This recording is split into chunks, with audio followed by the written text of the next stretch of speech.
Hey, how's it going? My name is Ravi, and thanks for joining me here for this guitar course. I think you're going to find this pretty exciting, because if you were to tell anyone that you're planning to learn over 1,000 songs in 3 weeks, I think they'd give you a look like you're crazy.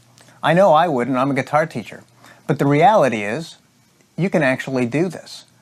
This is a course that's not so much about learning how to play guitar, as much as it is about learning how to play songs on guitar. And that's an important distinction, because this is by no means a replacement for lessons at your local store or for some of the wonderful course offerings here at TrueFire. This is rather a precursor to all of that. We're going to have fun. We're going to learn a lot of songs. But there is so much to learn when it comes to learning the guitar. It's actually what I love about it most. I've been playing for 25 years, yet I'm learning new stuff all the time. My guitar teacher tells me he's still learning new stuff. This is a never-ending process. That's the joy of making music. There's so much more to learn and always so much more to play. But today we're just getting started, and this is an exciting opportunity to learn a bunch of songs. Now, throughout my career as a teacher, I've taught thousands, probably, of guitar lessons. And the same questions often come up at the beginning. This is a new thing, so I'm sure you have a lot of questions. But one of the questions that I get so often is it better to start on an electric guitar or an acoustic guitar? Well, it's not a difficult answer. It comes down to what kind of music do you like? Because the most important thing is that you're creating the sounds that you enjoy. It doesn't matter whether it's electric or acoustic. Each does have an advantage, though. With an acoustic, you don't need an amplifier. You can play it anywhere that you want. With an electric, you need an amplifier. But the advantage of an electric is that it's a little bit easier to play. You don't have to press the strings as hard. I started on an electric guitar. I wanted to be Angus Young of AC/DC, so it made sense to me. But starting out on electric is a little easier on the fingers, and you won't get quite as tired. However, remember, we're doing 20 minutes a day. That's all I'm asking of you. 20 minutes a day for 3 weeks. So I don't think you're going to get particularly tired, whether you're starting on an electric or an acoustic. Another question that often comes up is from left-handed guitar players. They want to know if they should learn as a left-handed guitar player or if they should convert and learn as a right-handed guitar player. It's a tough question, and I know left-handers, they want to be lefty. But I have to be honest, I think there's a real benefit to learning as a right-hander, mostly because there are more guitars out there in the marketplace for right-handers. It's kind of a right-hander world, unfortunately, for lefties. But learning right-handed will provide you with many more equipment options. So that's an important thing to consider. And from what I can tell and from the studies and that I've read, questions that I've asked to other teachers, is that left-handers are not in any way inhibited by learning right-handed. This is awkward to begin with. Playing the guitar is it's different than anything else that we do. So learning it one way or the other shouldn't make too much of a difference. I do encourage you, lefties, to learn as a right-hander. But if you decide that you want to learn as a left-hander, if it just feels more natural to you, go for it. But then just remember anything that we talk about in the course. If I talk about my right hand, you need to think left. And if I talk about my left hand, you need to think right. I'll try and talk about strumming hands and fingering hands, but just make sure that you make that translation if you're learning as a lefty. Finally, as I mentioned, 20 minutes a day is all I'm really asking of you. 3 weeks, 21 days, 20 minutes a day. Now, you can play longer than that. I don't want you to play for less than that each day. You can certainly play for longer, but don't feel that you have to. If you feel in any way that you're tired, getting frustrated, whatever, stop. It's fine. Stop and we'll pick up on the next day. There's a timer on the screen, so you'll be able to see it counting down. And when 20 minutes is up, you'll know that you've done your work for the day. Have fun with it. That's what this is all about. We're going to learn a lot of songs. We're going to have a great time. And I think you've got a wonderful life of guitar playing ahead of you.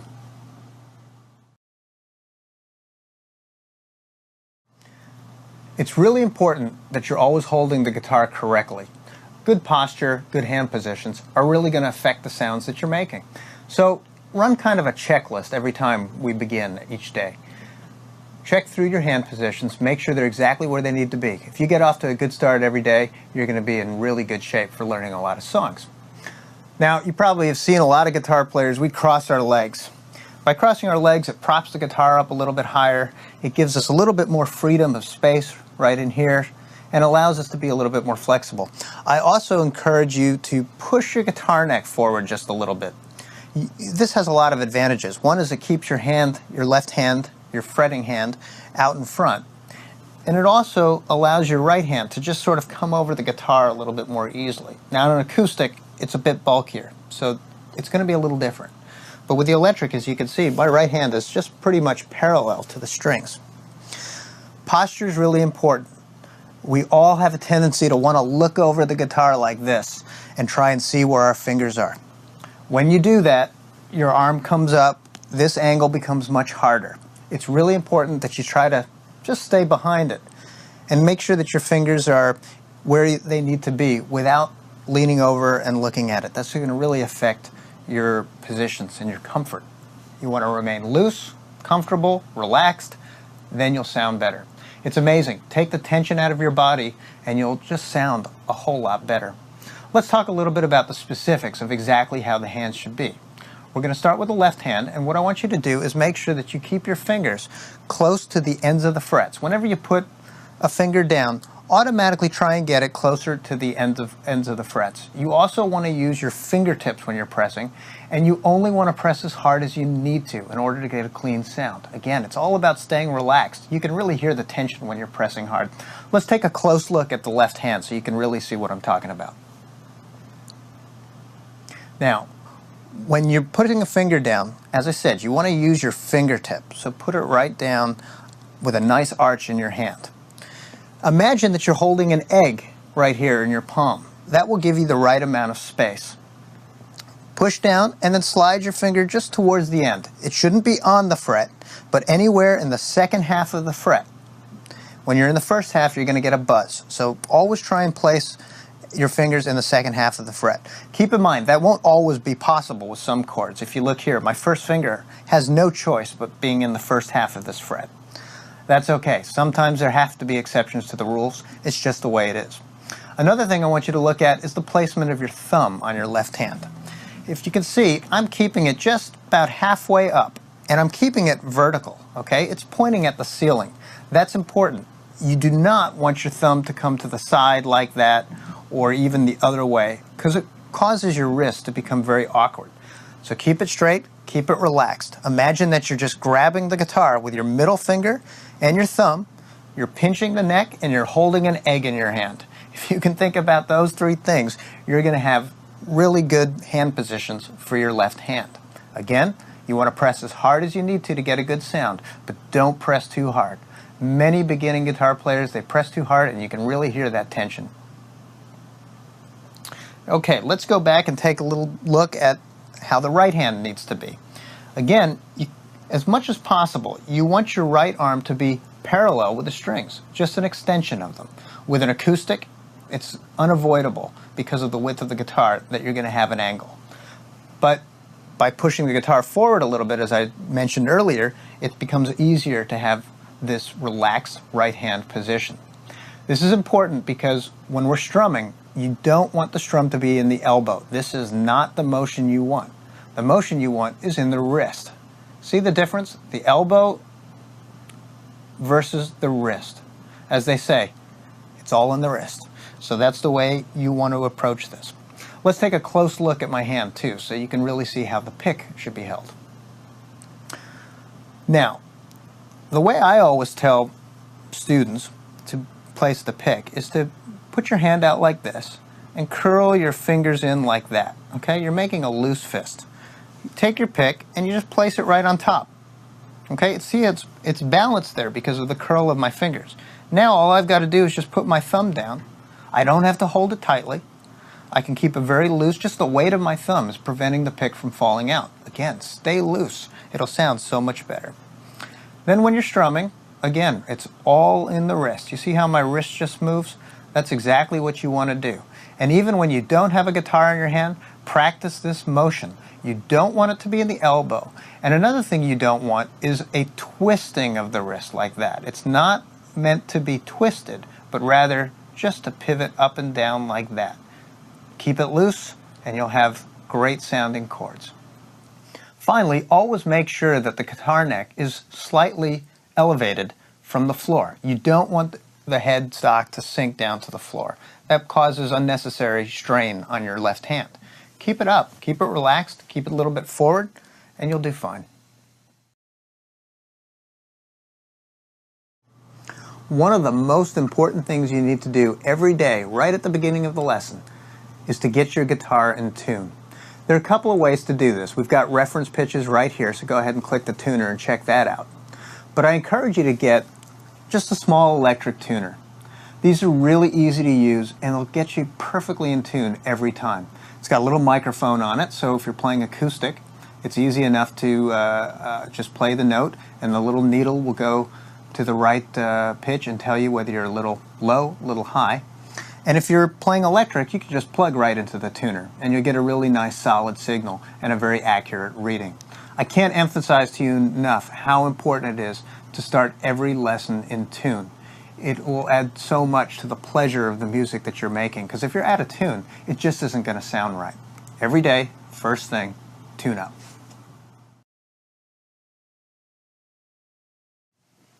Now, before we get started, I want to address one issue. You may be playing these songs and singing along and think that they're sounding great, and then turn on the record that you've known and loved for many years and try to play along, and what happens? It doesn't work. Well, there's a reason for this, and don't let it discourage you. A lot of times as an accompanist, as a guitar player, I have to change the chords that I'm playing in order to accommodate a certain singer's range. This is the reason why you can hear the same song recorded by a bunch of different singers, and it's actually going to be played with different chords. Let me give you a quick example. If I were to take a song that we all know, Happy Birthday, and play it like this, Happy birthday to you, happy birthday to you. Now look, I could change those chords and play it like this, Happy birthday to you, happy birthday to you. It works in both ways, but it sounds a little different. So just be aware of that may happen, and don't let it discourage you, because as you learn more chords, you'll be able to accommodate the same songs in a different way.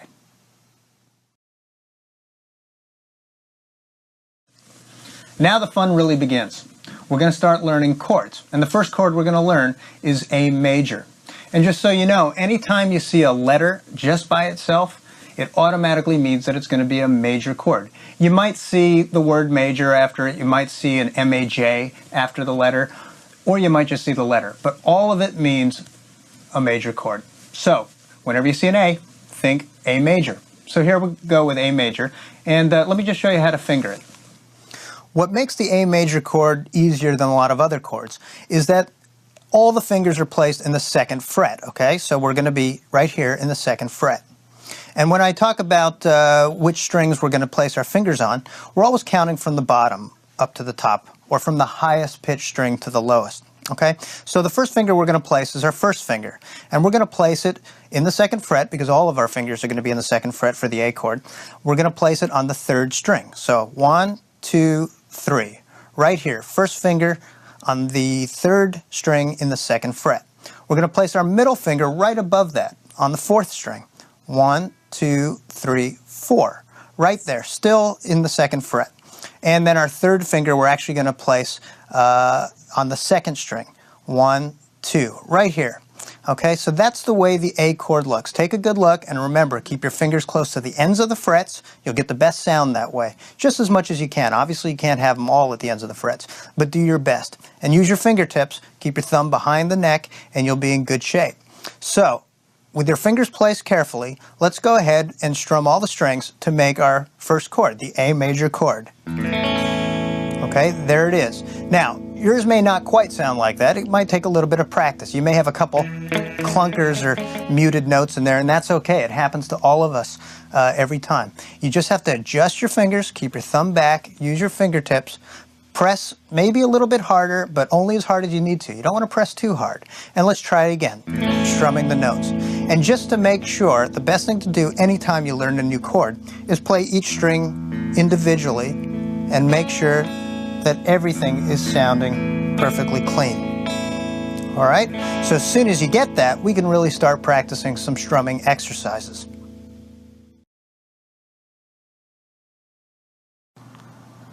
So now you've got that A chord down. So let's practice some strumming to go along with it. Go ahead and get set up. Make sure that your fingers are close to the ends of the frets. Use your fingertips. Keep your thumb back behind the neck. You'll get better sounds. And let's strum. We're just going to do down strums. Keep it in the wrist, okay? No elbow action, but rather just in the wrist, okay? See how my wrist pivots like that? So we're going to just do straight down strums, and we're going to count to 4. 1, 2, 3, 4. Those are the beats, kind of like when you tap your foot. So here we go. 1, 2, 3, 4. Strum. 1, 2, 3, 4. 1, 2, 3, 4.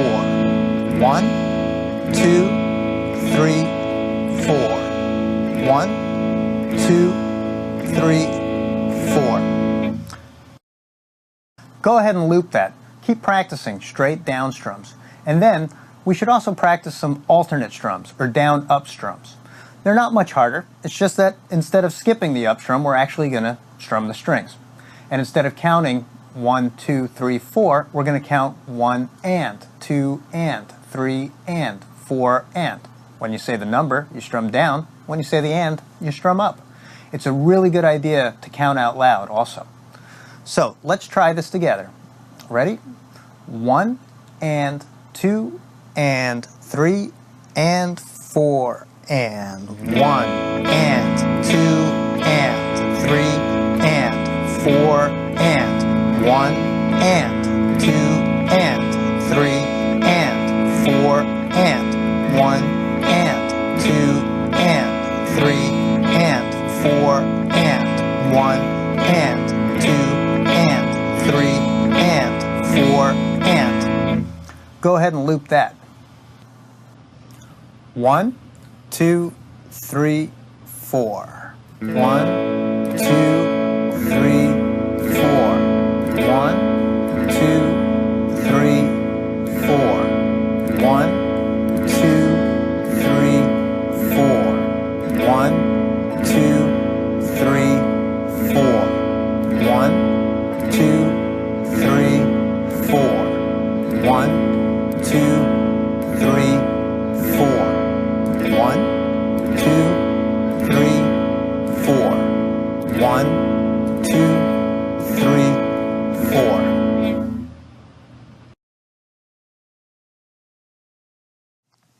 So now you've got the A chord down. And there are some songs that just use one chord. I think, though, honestly, you need to learn one more chord before you can really get some pleasure out of playing some songs. But there are one chord songs. And take a look at the list. You might see one that you recognize. For me, I remember it was probably the early days of MTV because I have the video of Eddie Grant singing Electric Avenue in my mind. Do you remember the song? It goes like this. Just strum the A chord down. Just like that. We're gonna rock down to Electric Avenue. Then we'll take you higher. You remember it? We're gonna rock down to Electric Avenue. And then we'll take you higher.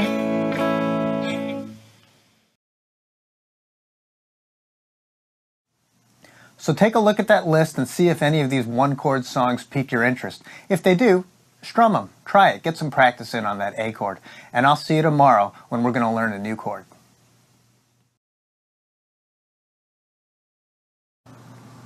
Welcome back. We've got some material to review now. So let's have some fun with that A chord and practice strumming it. Go ahead and get set up.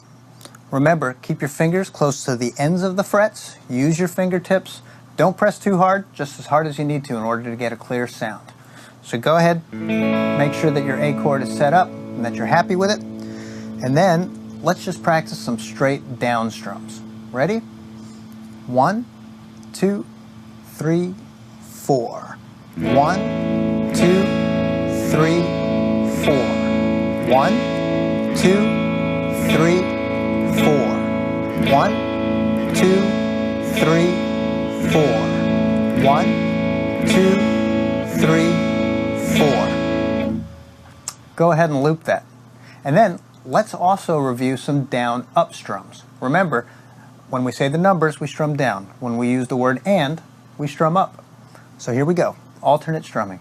1 and 2 and 3 and 4 and 1 and 2 and 3 and 4 and 1 and 2 and 3 and 4 and 1 and 2 and 3 and 4 and 1 and 2 and 3 and 4 and. Go ahead and loop that, and really remember with your strumming hand, keep all the motion in your wrist. You don't want it in the elbow. A nice, loose, light wrist will give you a great sound. This is really the way that you're going to be able to play a lot of songs. So just getting these simple strums down is going to get you a long way. Have fun with it. 1, 2, 3, 4. 1, 2, 3, 4. 1, 2, 3, 4. 1, 2, 3, 4. 1, 2, 3, 4. 1, 2, 3, 4. 1, 2, 3, 4. 1, 2, 3, 4. 1, 2, 3, 4.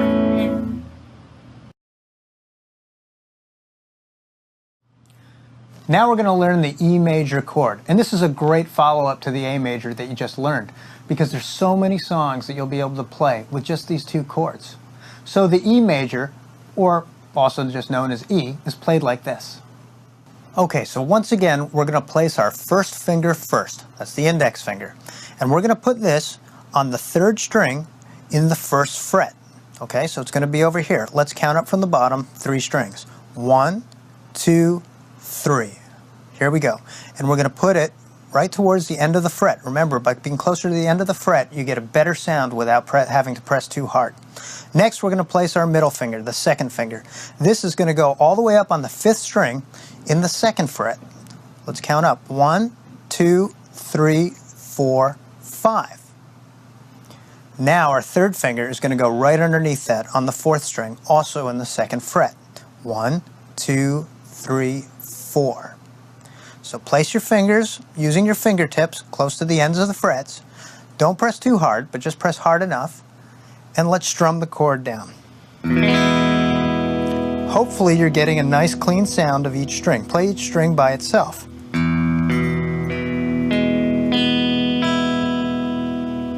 If you're not getting a really clean sound, just make some simple adjustments, adjust the pressure a little bit.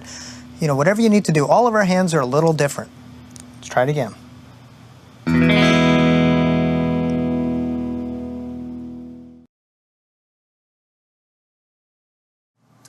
So let's combine the A and the E chords. Now, I'm using an acoustic. So for you acoustic players, just notice that my right arm here, it's at a slightly different angle than it is with an electric, a little bit more up. However, that isn't going to change the fact that everything is going to be in my wrist. As they say, it's all in the wrist. So remember, keep the motion in your wrist, not in your arm. So let's set up for the A chord. Fingers near the ends of the frets. Use your fingertips. And then when we move to the E chord, remember, keep that first finger down. Okay? A chord, slide your first finger into the 1st fret for the E chord. And then come back up for the A chord. All right. We're going to do 8 strums of A, 8 strums of E, and then we'll loop it. So you get plenty of practice. Ready? 1, 2, 3, 4. 1, 2, 3, 4.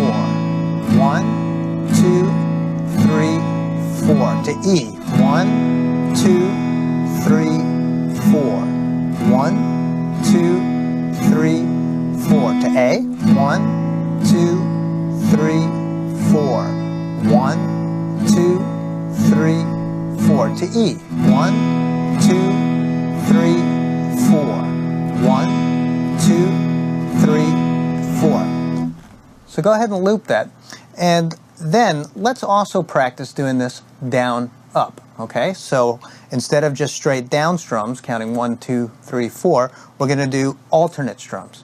Down, up, and I'm going to count 1 and 2 and 3 and. Okay, so on the numbers we strum down, on the ands we strum up.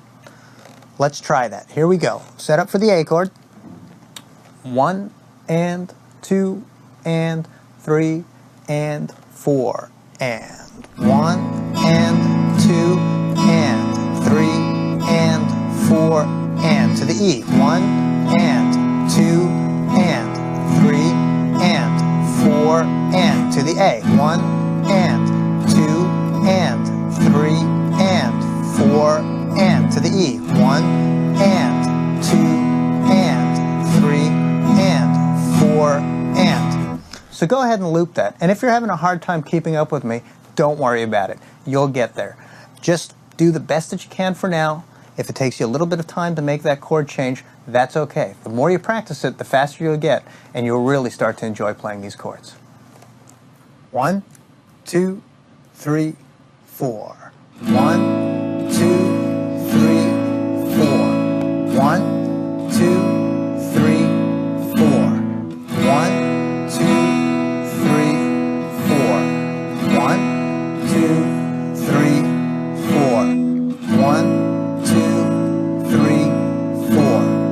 1, 2, 3, 4. 1, 2, 3, 4. 1, 2, 3, 4.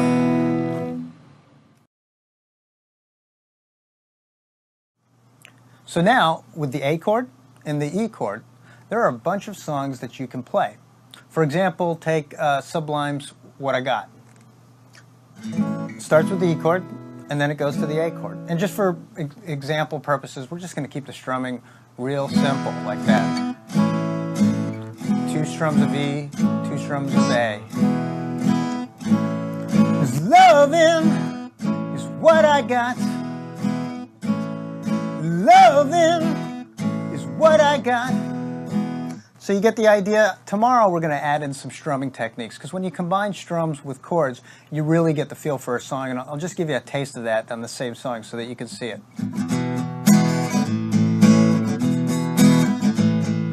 Loving is what I got.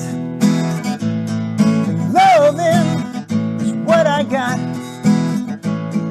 So I think you get the idea. Now, of course, you can play much more traditional songs too, using the A chord and the E chord. Let's see, like London Bridge is falling down, falling down, falling down. London Bridge is falling down, my fair lady.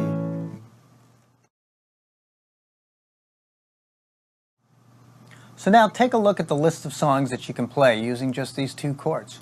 Have some fun with it and spend the rest of the time today exploring your new repertoire.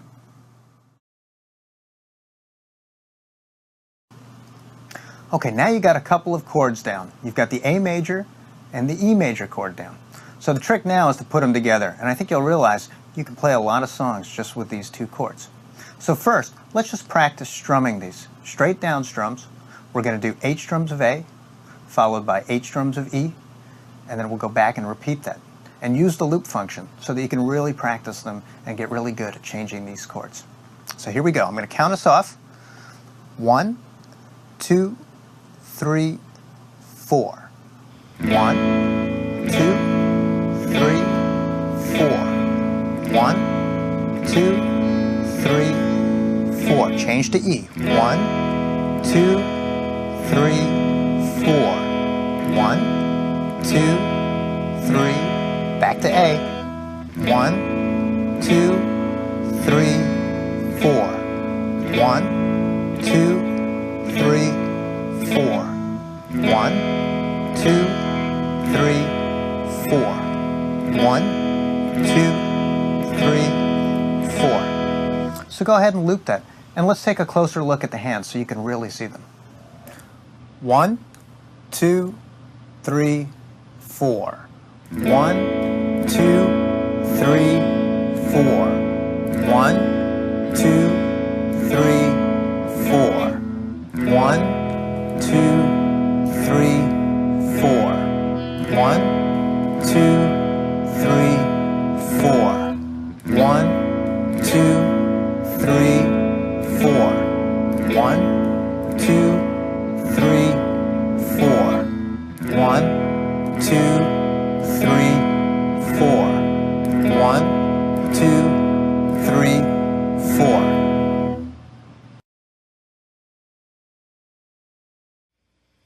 Now, as you're trying to learn some of these songs, I think you'll realize that they have different characteristics in the way that they strum. Now, strumming can be kind of complicated, and I don't want this to get in the way of you enjoying playing the guitar. On the other hand, though, as you learn some new rhythms, you'll start enjoying these songs a lot more. So I think we should go ahead and tackle some of these. Take your time, learn them, enjoy them, and they'll get easier and easier as you do more of them. The first strum I want to talk about is kind of a rock blues strum. Right now, we've just been really working on straight down strums. Now, we've also talked a little bit about down up strums. And so now we're just going to kind of, I don't know, we're going to vary it up a little bit. Think of the groove in your mind. So if you're playing like a rock blues kind of rhythm, over here with your picking hand, you're basically just going to strum down, and not even the whole chord, just part of the chord, like this, watch. Kind of gives you that blues rock kind of sound. On the other hand, you might try just separating the lower part of the chord from the upper part of the chord. It sounds a little bit more complicated than it really is. Watch me do it. It's like pick, pick, strum, pick, pick, strum. It doesn't have to be particularly accurate. Don't worry about exactly how many strings you're strumming. You just want that feel of the deeper part of the chord to the higher part of the chord. Try that with me.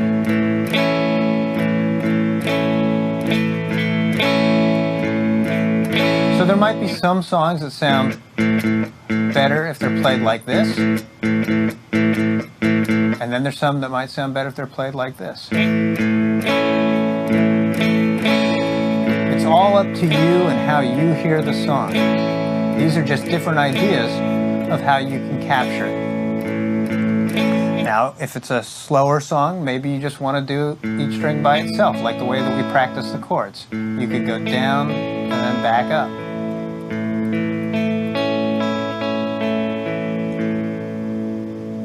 Maybe you're interested in reggae, so you might want to try more of a reggae sound. You might go something like this. Down, down, up. Down, up, down, down, up. Down, up, down, down, up. Down, up. These are all just suggestions. Use your ear, use your knowledge of the song, and just have fun and experiment a little bit. The more you do it, the better you'll get.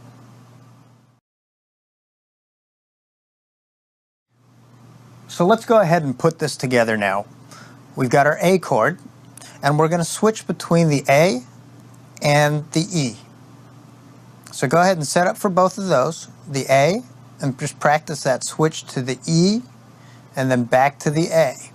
Now I know we've already done a lot of strumming practice on that, so what we're going to do differently here is we're going to put a little bit of a strum rhythm in there. Let's go with that sort of blues rock feel, you know, where we're doing this. Okay? Dum, dum, dum, dum. Think about that. And I'm going to count us off, and we'll play it together. 1, 2, 3, 4. 1, 2, 3, 4. 1, 2, 3, 4. 1, 2, 3, 4. 1, 2, 3, 4. 1, 2, 3, 4. 1, 2, 3, 4. 1, 2, 3, 4. 1, 2, 3, 4. Go ahead and loop that. I also just want to mention one other thing. You probably noticed that my thumb is coming a little bit over the neck, and you probably see a lot of guitar players who do that. Yet I'm telling you to keep it back like this. I want you to keep it back like this. I've been playing for a long time, and I've developed some different techniques in playing to accommodate my own hands. You'll do that too, but it's really important to learn to play correctly first. So it's one of those situations where I want you to do what I say, not as I do.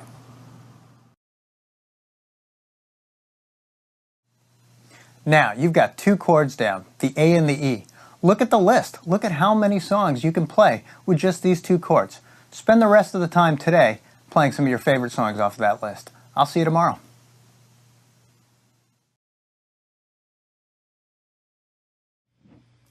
Hey, welcome back. Let's start out today by reviewing some strumming. So let's divide the chords as we talked about earlier. We'll do the lower part and then strum the whole chord. Like that. And then we'll also, for good measure, throw in a chord change. So we'll go from A to E, back to A, and so on and so forth. And be sure you loop this so you can get plenty of practice on it. So here we go. 1, 2, 3, 4. Go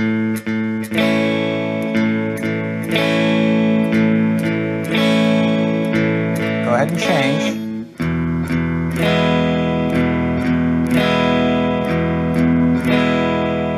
Let's change back to A.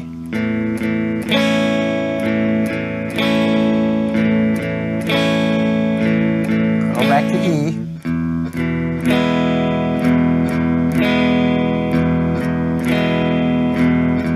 Back to A.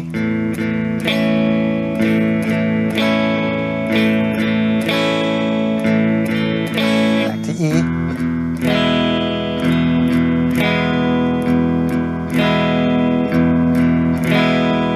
Go ahead and loop that.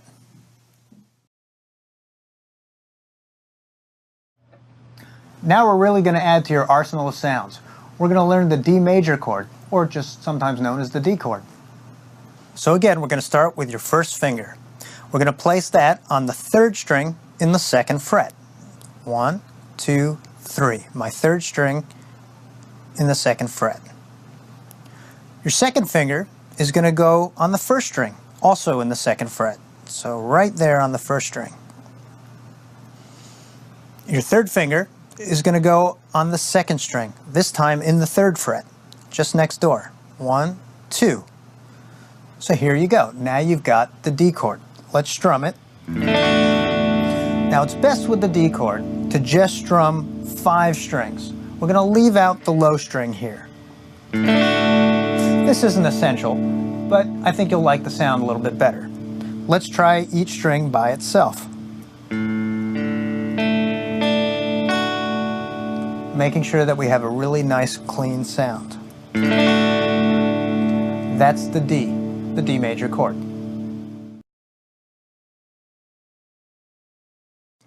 So now we're going to combine the D and the A, 2 major chords. So let's get set up for D major. Make sure that all your fingers are near the ends of the frets. Use your fingertips. Press as hard as you need to, but don't press harder than you have to. So here we go. We're going to do 8 strums of D and then 8 strums of A. And as you move your fingers, realize that your first finger doesn't have to move at all. It's in the same place for both the D chord and the A chord. You ready? Here we go. 1, 2, 3, 4. 1, 2, 3, 4. 1, 2, 3, 4. A chord. 1, 2, 3, 4. 1, 2, 3, 4. D chord. 1, 2, 3, 4. 1, 2, 3, 4. Back to the A. 1, 2, 3, 4. 1, 2, 3, 4. Go ahead and loop that, and let's also take a closer look. 1, 2, 3, 4. 1, 2, 3, 4. 1, 2, 3, 4. 1, 2, 3, 4. 1, 2, 3, 4. 1, 2, 3, 4. 1, 2, 3, 4. 1, 2, 3, 4. 1, 2, 3,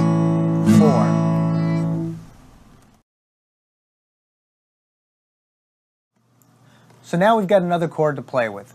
We can mix D and A and E and come up with all sorts of interesting songs. Take a look at that list. You'll see that there are a lot of things. Like, for example, just by using A and D, we could do the Stones' Just My Imagination by playing 4 strums of A and 4 strums of D. It's just my imagination running away with me, 'cause it's just my imagination running away with me. That's one example. You could do Feeling Alright by Traffic. Feeling alright, not feeling too good myself. Feeling alright, not feeling too good myself. Now, other things that you could think about, if you were playing songs before using the A chord and the E, you could instead play them with the D chord and the A. This is just an example of what we were talking about before, where songs are played using different chords, maybe because the singer prefers to sing in a certain key. So if you were playing some of them with A and E and it didn't sound quite right, try it with D and A. You can see it on the song list. We've indicated there which ones you might try using D and A instead.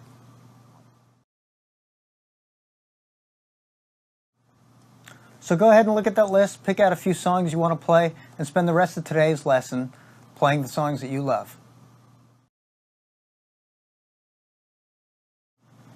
So, let's review the D and the A major chords. Set up for D, and then we're going to switch to A, and you're going to keep your first finger in the same place for both chords, so that makes the change quite a bit easier. So let's go ahead and do 8 strums of D, and then 8 strums of A. 1, 2, 3, 4. 1, 2, 3, 4. 1, 2, 3, 4. 1, 2, 3, 4. 1, 2, 3, 4. 1, 2, 3, 4. 1, 2, 3, 4. 1, 2, 3, 4. Go ahead and loop that a bit and practice it. And let's also try doing some down-up strums on D and A. We're going to do 1 and, 2 and, 3 and, so on and so forth. Okay, remember, up strums on the ands. 1 and, 2 and, 3 and, 4 and. 1 and, 2 and, 3 and, 4 and. 1 and, 2 and, 3 and, 4 and. 1 and, 2 and, 3 and, 4 and. 1 and, 2 and, 3 and, 4 and. Go ahead and loop that, and let's also take a closer look.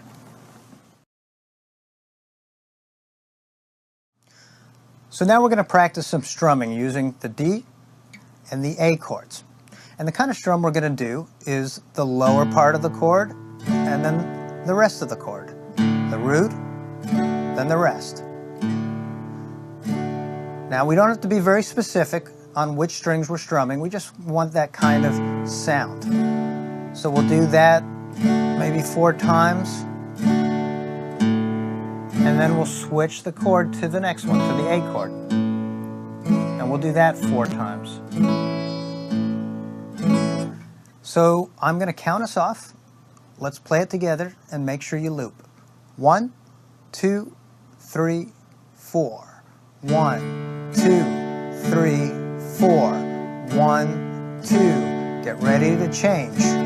1, 2, 3, 4. 1, 2. Back to D. 1, 2, 3, 4. 1, 2, 3, 4. 1, 2, 3, 4. 1, 2, 3, 4. 1, 2, 3, 4. 1, 2, 3, 4. 1, 2, 3, 4. Go ahead and loop that.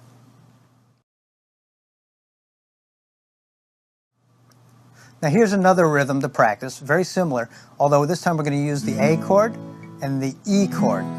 So we're really combining things now.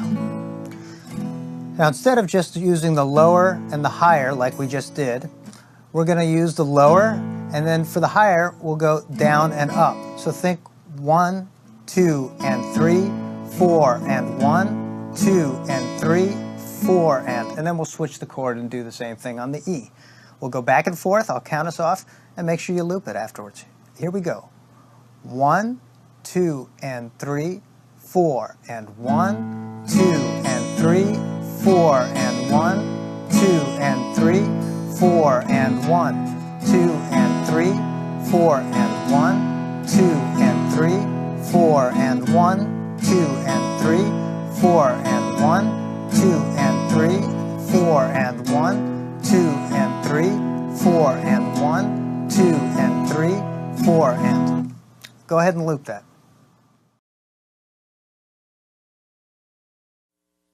Now with these 3 chords under your belt, there are quite a few songs that you can play. Take a look at the list and pick out some of the tunes that use A and E and some of the tunes that use D and A. I think you'll be surprised what's there.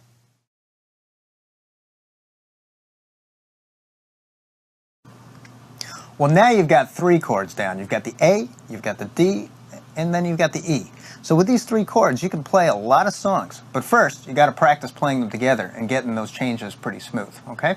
So let's set up for the A chord. Remember your hand positions. You want to keep your fingers close to the ends of the frets.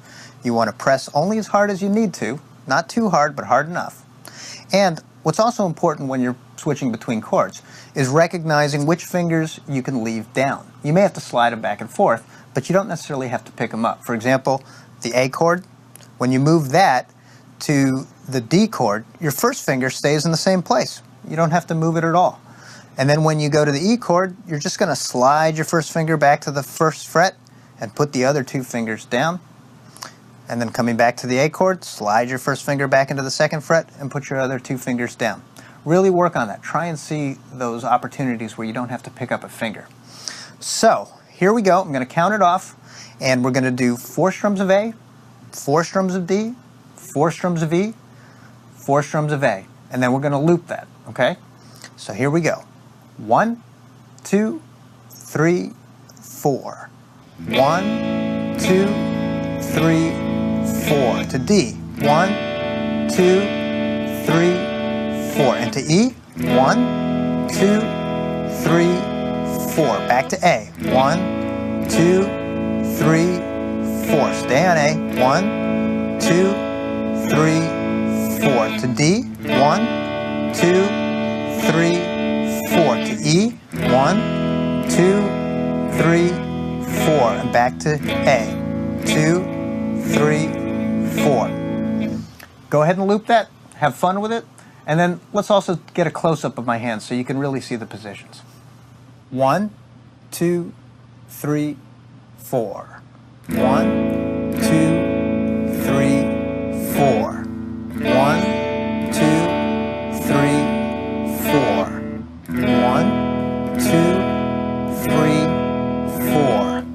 1, 2, 3, 4. 1, 2, 3, 4. 1, 2, 3, 4. 1, 2, 3, 4. 1, 2, 3, 4. 1, 2, 3, 4. 1, 2, 3, 4. 1, 2, 3, 4. 1, 2, 3, 4.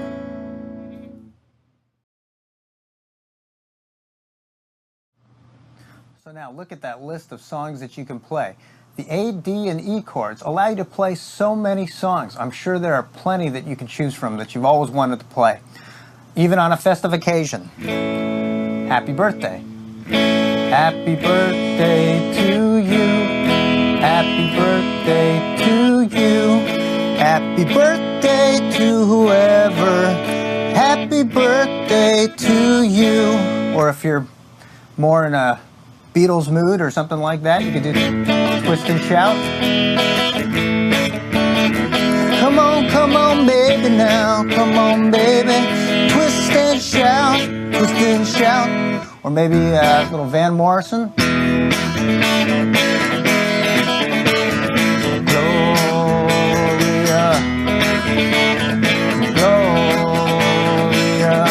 Or maybe you're more in the mood for a reggae groove. Stir it up, little darling, stir it up. Nobody does it better than Bob. So take a look at all these new songs you can play. Spend the rest of today's lesson experimenting. Find some songs that you like and have a ball.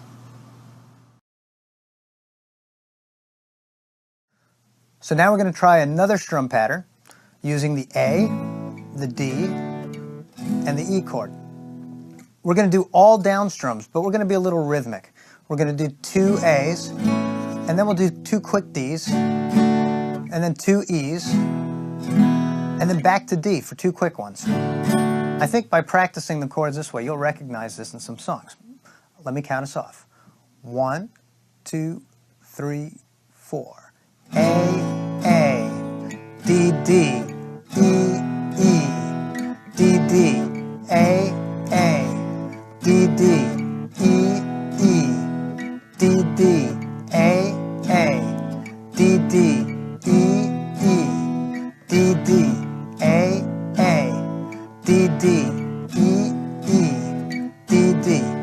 Go ahead and loop that. And I know that might be a little fast, but you'll get there, I'm sure. So now, look at all the songs you know how to play. Take the rest of the time today and just pick a few songs out that you'd like to learn. Go ahead and use the chords that you've learned and play them. Have fun. That's why we're here.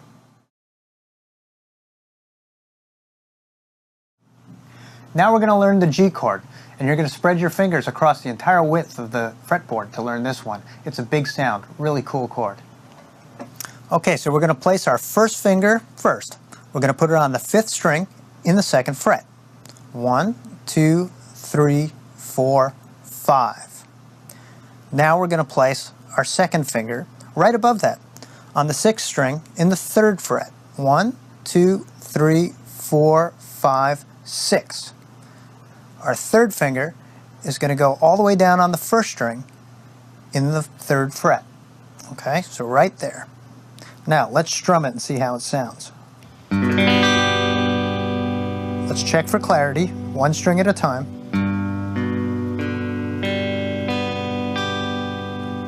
And let's strum it again.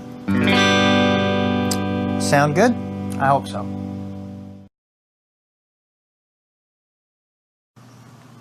So now we're going to put together the D and the G chords. And this is great because these chords work so well together. So let's set up for D. Fingers towards the end of the frets. Use your fingertips. And then when we go to G, we're going to have to move all of our fingers. So this is going to take a little bit of practice. There's G. Every finger has to move. Not necessarily too far. Your 3rd finger just moves down a string, but these other 2 have to come all the way up. So that's going to take some practice. Let's go ahead and strum these chords. We're going to do 8 strums of D, and then 8 strums of G, and then we'll go back and repeat that. So here we go. I'm going to count off. 1, 2, 3, 4. 1, 2, 3, 4. 1, 2, 3, 4. 1, 2, 3, 4. 1, 2, 3, and back to D. 1, 2, 3, 4. 1, 2, 3, 4. And to G. 1, 2, 3, 4. 1, 2, 3, 4. Let's take a close-up of that. 1, 2, 3, 4. 1, 2, 3, 4. 1, 1, 2, 3, 4. 1, 2, 3, 4. 1, 2, 3, 4. 1, 2, 3, 4. 1, 2, 3, 4. 1, 2, 3, 4. 1, 2, 3, 4. 1, 2, 3, 4. 1, 2, 3, 4. 1, 2, 3, 4. 1, 2, 3, 4.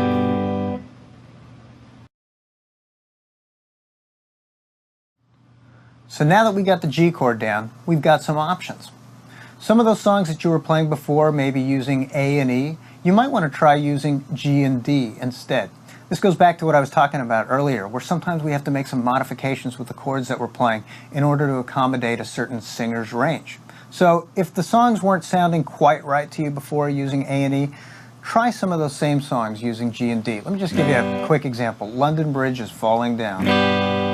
London Bridge is falling down, falling down, falling down. London Bridge is falling down. See, so you can do it like that, or hush little baby, don't say a word. Mama's gonna buy you a rocking bird. You see what I'm saying? Look through that list and see what else you can find. So now we're going to put together the D, the A, and the G chords. So set yourself up for D. Keep your fingers close to the ends of the frets. Use your fingertips. And when we go to the A chord, we can just leave our first finger right where it is. See that? Here's the D, and then the first finger just stays where it is to make the A chord. Then when we go to the G, we pick everything up, spread our fingers out, and make that G chord. And then come back to the D. So we're going to do 4 strums of D, 4 strums of A, 4 strums of G, 4 strums of D. And then we're going to start the loop over again. All right, so here we go. Let me count off. 1, 2, 3, 4. 1, 2, 3, 4 to A. 1, 2, 3, 4 to G. 1, 2, 3, 4 to D. 1, 2, 3, 4. Stay on D. 1, 2, 3, 4 to A. 1, 2, 3, 4 to G. 1, 2, 3, 4 to D. 1, 2, 3, 4. Go ahead and loop that, and then let's also take a closer look. 1, 2, 3, 4. 1, 2, 3, 4. 1, 2, 3, 4. 1, 2, 3, 4. 1, 2, 3, 4. 1, 2, 3, 4. 1, 2, 3, 4. 1, 2, 3, 4. 1, 2, 3, 4.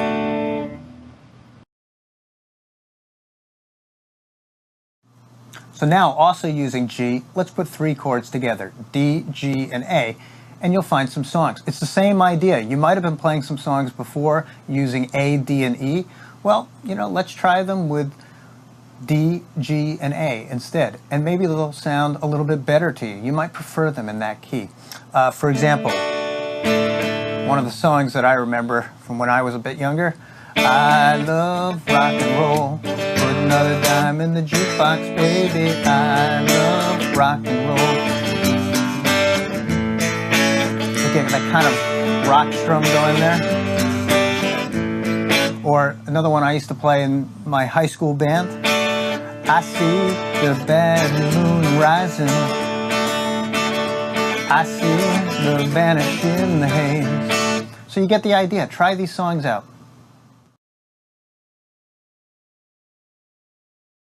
So just with those chords, A, D, E, and G, I'm sure you can find a lot of songs that you want to play off of that list. Try some of them with different chords. See what makes sense to you. See what sounds good. We've notated some of the proper chords that are going to sound best with the particular songs. Welcome back. I think we're going to do some strumming exercise to start off today. So now let's practice strumming a rhythm using the D chord, the A chord, and the G chord. And I think for this one, let's just do down, down, up, down, down, up, down, down, up, down, down, up, down, down, up, down, down, up, down, down, up, down, down, up. So we'll do the D chord, the A chord, and then we'll stay on the G chord for a little bit longer. We're going to count it 1, 2, and 3, 4, and, okay? D, A, then G. And we're going to keep repeating that, so make sure you loop it to get plenty of practice. Here we go. 1, 2, and 3, 4, and 1, 2, and 3, 4, and 1, 2, and 3, 4, and 1, 2, and 3, 4, and 1, 2, and 3, 4, and 1, 2, and 3, 4, and 1, 2, and 3, 4, and 1, 2, and 3, 4, and 1, 2, and 3, 4, and. Make sure you loop that.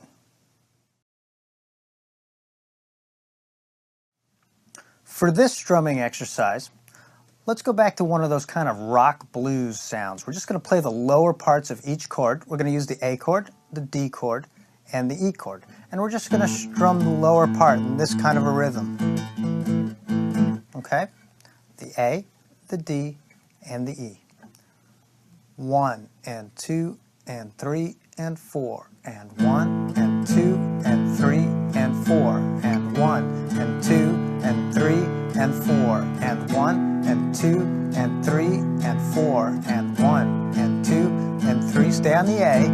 1, and 2, and 3, and 4, and 1, and 2, and 3, and 4, and 1, and 2, and 3, and 4, and 1, and 2, and 3, and 4, and 1, and 2, and 3, and 4, and 1, and 2, and 3, and 4, and 1, and 2, and 3, and 4, and 1, and 2, and 3, and 4, and. Make sure you loop that and get plenty of practice, because that'll really give you a nice feel for some blues songs and some good rock stuff.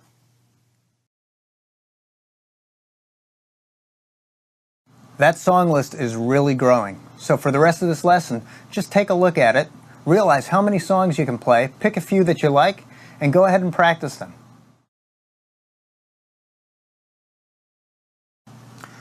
Well, now it's time to test your memory. We're going to put 4 chords together, okay? We're going to do the A, the E, the G, and the D.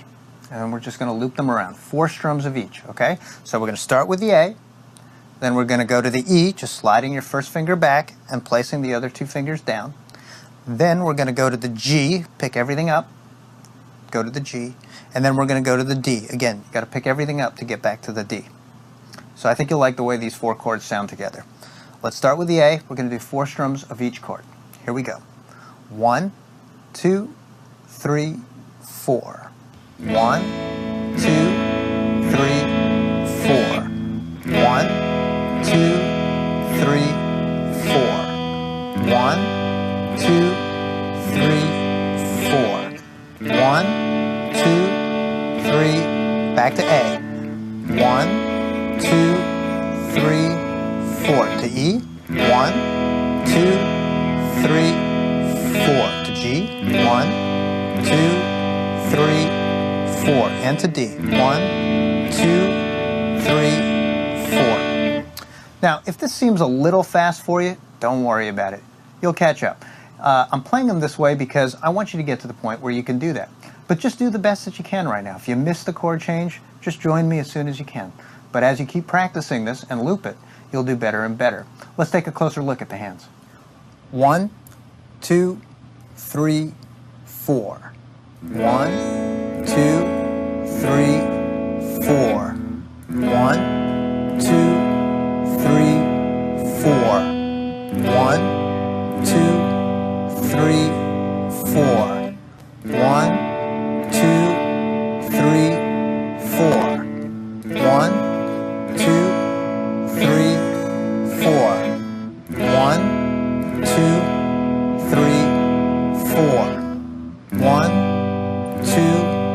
3, 4. 1, 2, 3, 4.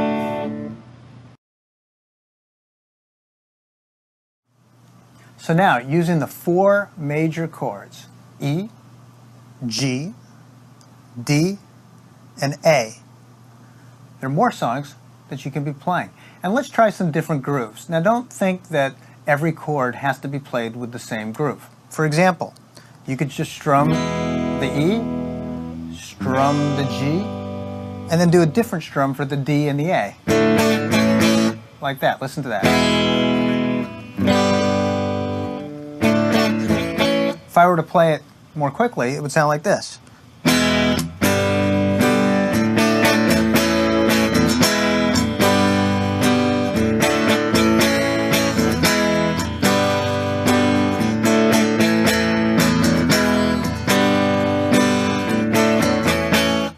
So if you're like me, when you hear the chords played with those different rhythms, it probably generates a whole bunch of memories of different songs that you heard.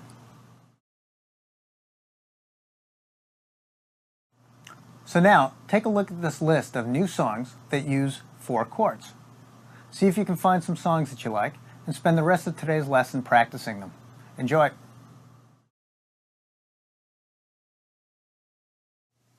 Well, it's a new day, and I think we should do a little bit of review now that we've got these 4 chords down. And let's throw in some new strumming so that we can practice making these songs really sound musical.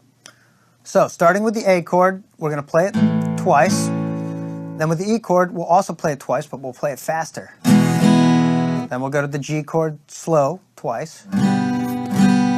The D chord twice, but faster. So when we play it together, it's going to sound like this.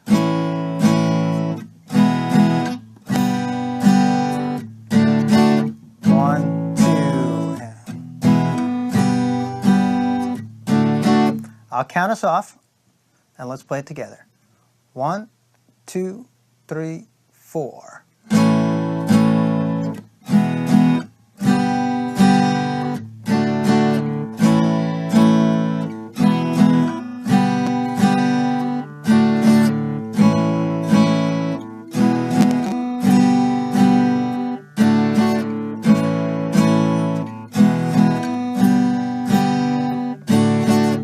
Go ahead and loop that. It's that time again. That list is really growing. So pick a few songs that you like and spend the rest of this lesson playing them. Have fun.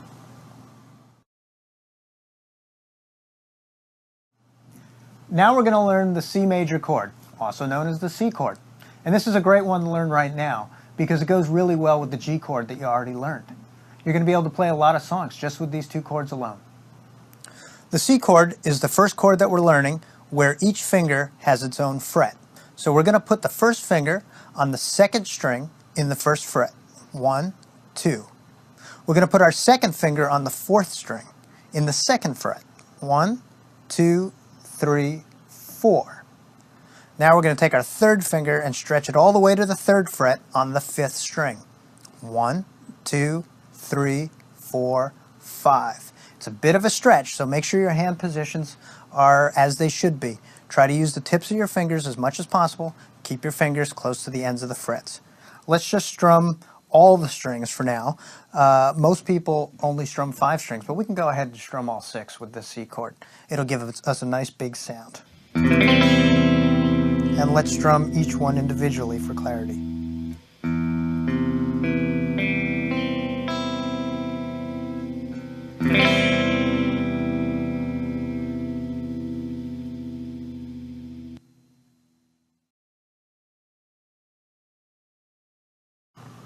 So now we're going to combine the C chord and the G chord.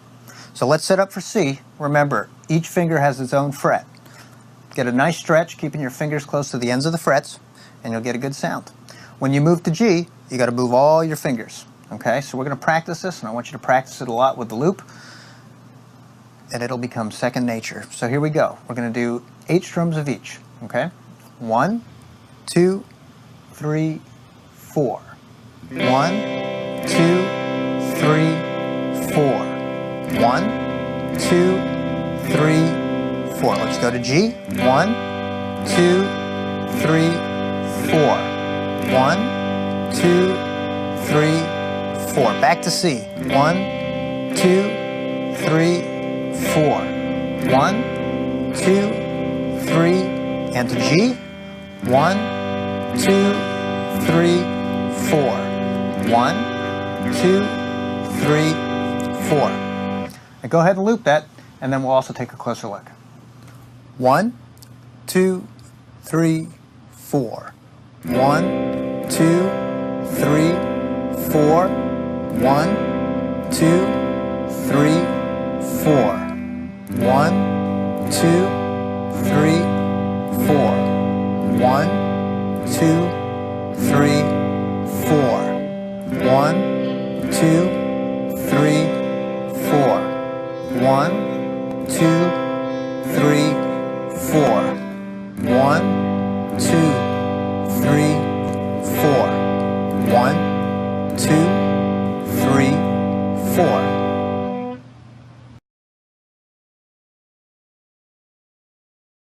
So now with the C major chord, there are lots of new songs that you can play. One example would be Good Lovin'. I used to play that in my band. Good love, good love, good love. Or as a guitar player, of course, Hendrix was always one of my favorites to play. And Hey Joe uses all the chords you know to date. Hey Joe, where you going with that gun in your hand? And it's slow, straight strum using every chord. So it's a great practice song for you.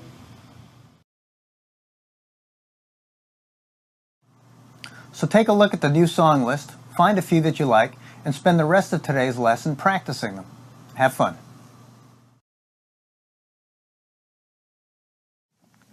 Today we're going to practice strumming using the chords that we know, C, G, D, and A. For this strumming, we'll start with C, then we'll go to G, then we'll go to D, and we'll end on A. And then we'll keep going around and around. And let's try a little bit of a reggae-ish kind of feel for this one. So it'll be down, down, up, down, up. Okay, that's what we're going to do for every chord. Let me just give you a quick example. Down, down, up, down, up, down, down, up, down, up, down, down, up, down, up, down, down, up, down, up. Okay, and we're going to loop it. So let's count. 1, 2, 3, 4. Down, down, up, down, up, down, down, up, down, up, down, down, up, down, up, down, down, up, down, up. C, G, D, A, back to C, G. We're going to go to D now, and to A. Make sure you loop that. These reggae kind of rhythms can be a little tricky, but you're going to get it.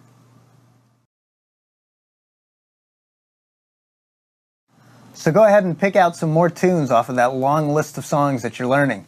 It's amazing how many songs you can now play, so go have fun with them.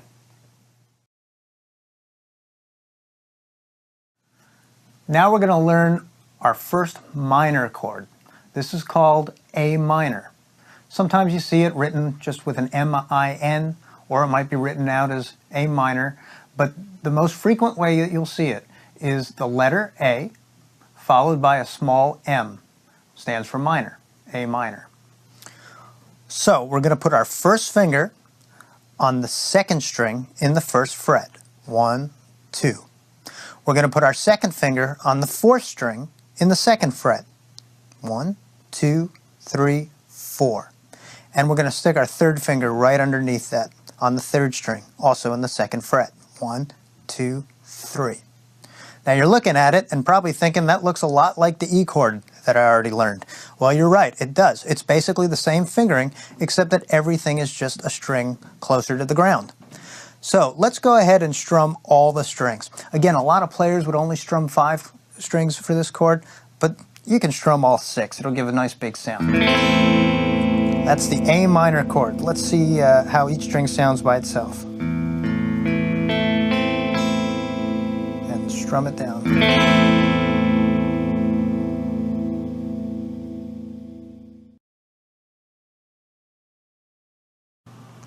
So now we're going to combine C major and A minor, okay? And I think you're going to like this. I like playing this chord change. And the reason is, it's easy. You just got to move one finger. Take a look. Here's your C. And then to get to A minor, you're just going to take that third finger and put it right underneath your second finger. Let me show that to you again. C, A minor, okay? One finger moves. So we're going to do 8 strums of C, 8 strums of A minor, and then loop it, practice. 1, 2, 3, 4. 1, 2, 3, 4. 1, 2, 3, 4. A minor. 1, 2, 3, 4. 1, 2, 3, 4. Back to C. 1, 2, 3, 4. 1, 2, 3, 4. A minor. 1, 2, 3, 4. 1, 2, 3, 4. Let's take a closer look at that. 1, 2, 3, 4. 1, 2, 3, 4. 1, 2, 3, 4. 1, 2, 3, 4. 1, 2, 3, 4. 1, 2, 3, 4. 1, 2, 3, 4. 1, 2, 3, 4. 1, 2, 3, 4.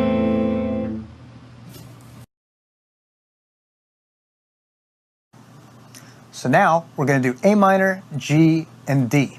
Okay, 1 minor, 2 major chords. So let's start with A minor, and then we're going to go to the G chord, and then we're going to go to D.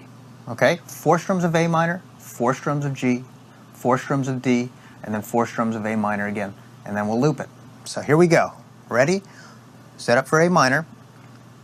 1, 2, 3, 4. 1, 2, 3, 4. G. 1, 2, 3, 4. D. 1, 2, 3, 4. Back to A minor. 1, 2, 3, 4. Stay on A minor. 1, 2, 3, 4. G. 1, 2, 3, 4. Now D. 1, 2, 3, 4. 1, 2, 3, 4. So go ahead and loop that, and then let's take a closer look. 1, 2, 3, 4. 1, 2, 3, 4. 1, 2, 3, 4. 1, 2, 3, 4. 1, 2, 3, 4. 1, 2, 3, 4. 1, 2, 3, 4. 1, 2, 3, 4. 1, 2, 3, 4. So take a look at all these new songs that you can play now that you've got the A minor chord down. One that comes to my mind is Tom Petty's Last Dance with Mary Jane.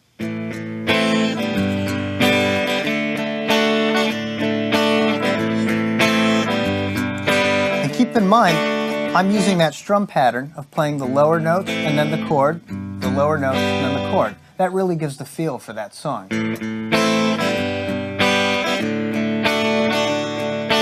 A minor, G, and D.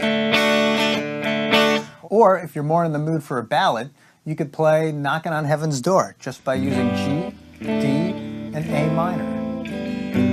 I'm knocking on heaven's door. Knock, knock, knocking on heaven's door.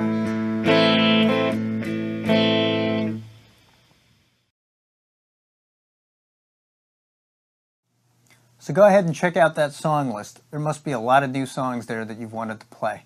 Have fun. I'll see you tomorrow. Today, we're going to practice mixing up the minor chords, the major chords, and some rhythms. We're going to keep this pretty simple because these minor chords, they lend themselves to slow, dark kinds of sounding songs. And it's fun to play that way sometimes. So we've got the A minor chord, then we're going to move that one finger to make it a C, then we're going to make a G chord, and finally we'll go to the D. We're going to keep this slow, and we're just going to strum down twice for each chord, just like this.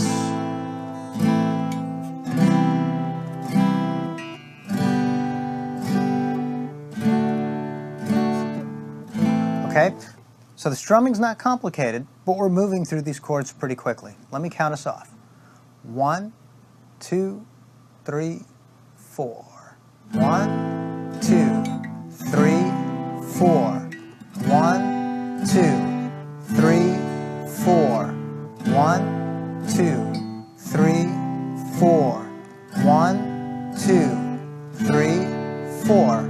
1, 2, 3, 4. 1, 2, 3, 4.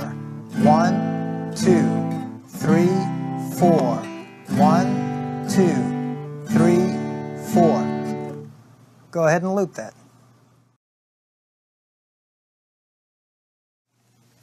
That list is growing and growing, so spend the rest of today playing some of your favorite songs, and I'll see you tomorrow. The next chord we're going to learn is the E minor chord, often just notated as E with a small M after it. This one's pretty easy to set up because it only involves 2 fingers. We're going to put our first finger on the 5th string in the 2nd fret.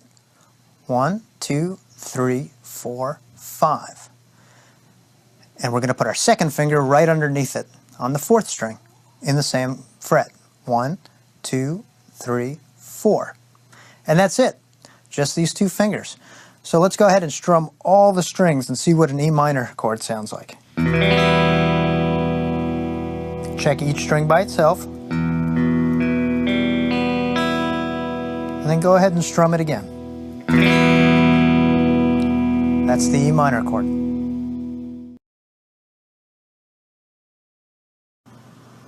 So now let's start combining minor chords. We're going to combine the E minor, just 2 fingers, with the A minor. Now your second finger stays in the same place for both, so you don't have to move it at all. That makes the switch a lot easier. Let's look at that again. E minor to A minor. Okay?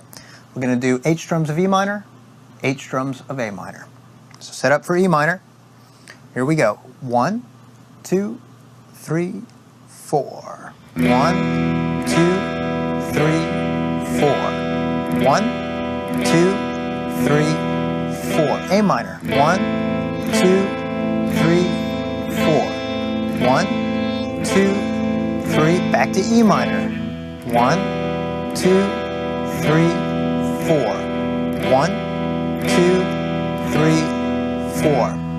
1, 2, 3, 4. 1, 2, 3, 4. Let's go ahead and take a look at that on the close-ups. 1, 2, 3, 4. 1, 2, 3, 4. 1, 2, 3, 4. 1, 2, 3, 4. 1, 2, 3, 4. 1, 2, 3, 4. 1, 2, 3, 4. 1, 2, 3, 4. 1, 2, 3, 4.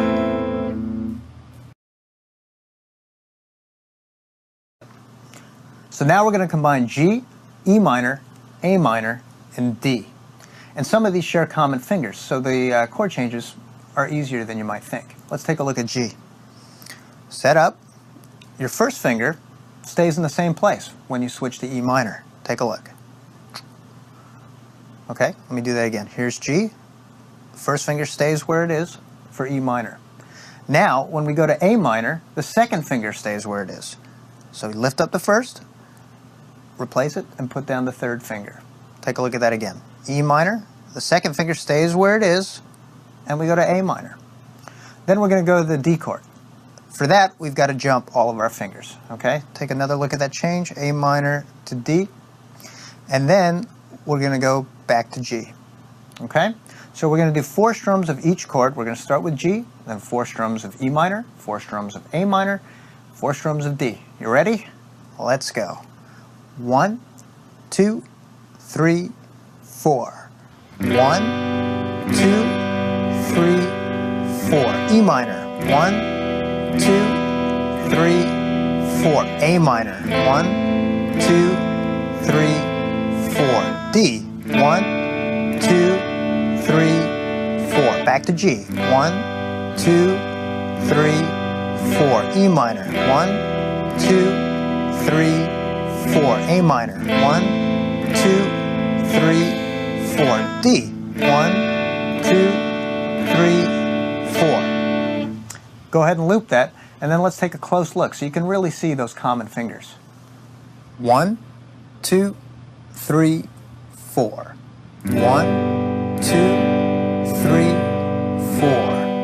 1, 2, 3, 4.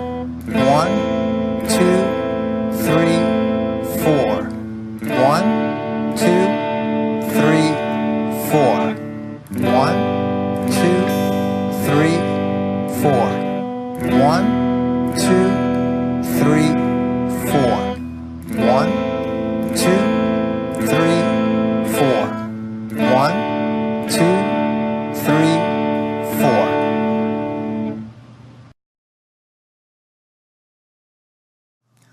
So now with the E minor chord, there are a lot more songs you can play. For example, Wonderful Tonight. And then she asks me, do I look alright? And I say yes, you look wonderful tonight. Or if you want to pick up the pace a little bit, my brown-eyed girl, 'cause you're my brown-eyed girl. There are lots of different songs you can play. Bye, bye, Miss American Pie. Drove my Chevy to the levee, but the levee was dry.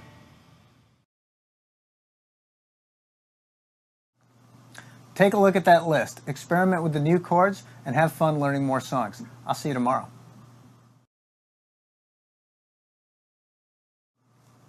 Today we're going to start off again practicing some strumming.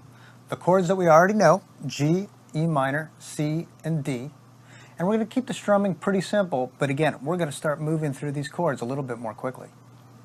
So we're first going to start off with the G, then we're going to go to the E minor, so your first finger can stay down. Then we're going to go to the C, so your second finger can stay down. And then we'll jump to the D, and we'll repeat that. As far as the strumming goes, we're just going to go down, down, up, and then switch chords. Down, down, up. Switch chords. Down, down, up. Finally switch chords again. Down, down, up. So this is going to move quickly, so I'm going to count it off slowly. And then make sure you loop it so you get plenty of practice. 1, 2, and 3, 4, and 1, 2, and 3, 4, and 1, 2, and 3, 4, and 1, 2, and 3, 4, and 1, 2, and 3, 4, and 1, 2, and 3, 4, and 1, 2, and 3, 4, and 1, 2, and 3, 4, and 1, 2, and 3, 4, and... Loop it so you can practice.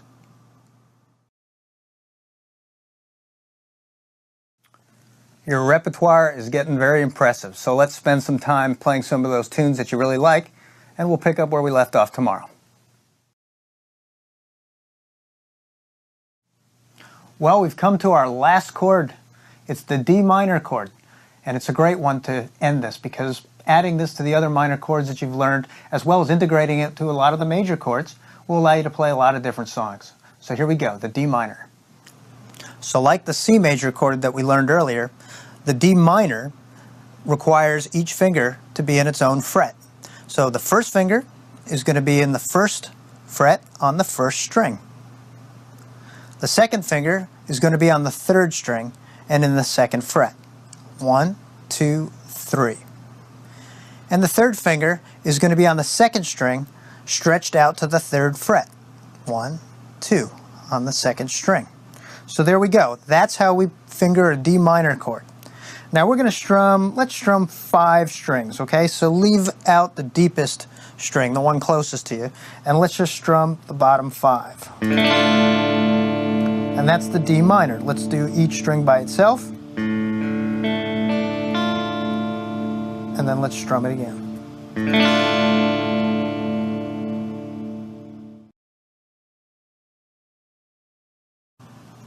So now we're going to combine A minor and D minor. So let's take a look at A minor. Go ahead and get set up. Keep all your fingers close to the ends of the frets. Use your fingertips. Don't press too hard, but press hard enough to get a nice clean sound. And when you switch to D minor, all that you're doing is you're dropping every finger one string and then pushing your third finger out into the third fret. Okay? Let's take a look at that again. A minor, down, and out.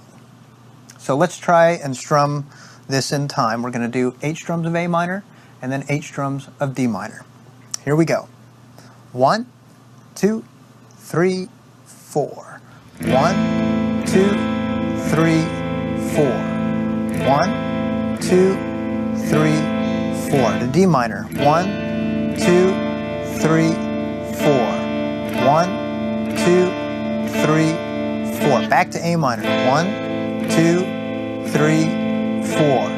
1, 2, 3, 4. And to D minor. 1, 2, 3, 4. 1, 2, 3, 4.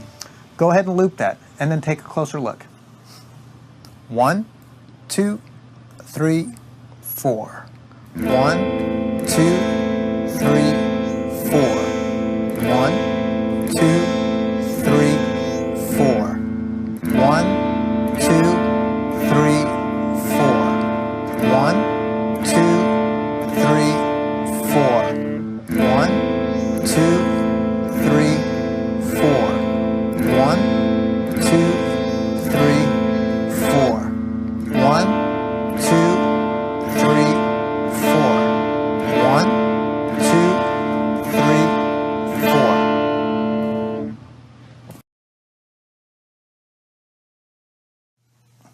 A lot of times when you're combining minor chords to play songs, you can sometimes get a very mellow kind of dark sound in a chord.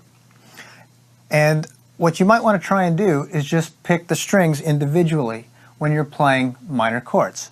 So let's combine A minor and D minor, E major and A minor, just as an example. I'm just picking the notes.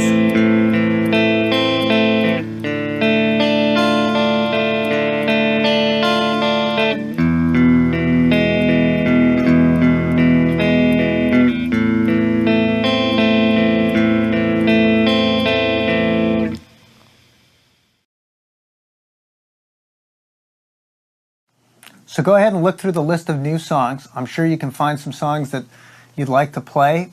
Try different strums. You might find that they sound more like your memory of the song, and just have fun with it. Try picking some of those minor chords out like we just did.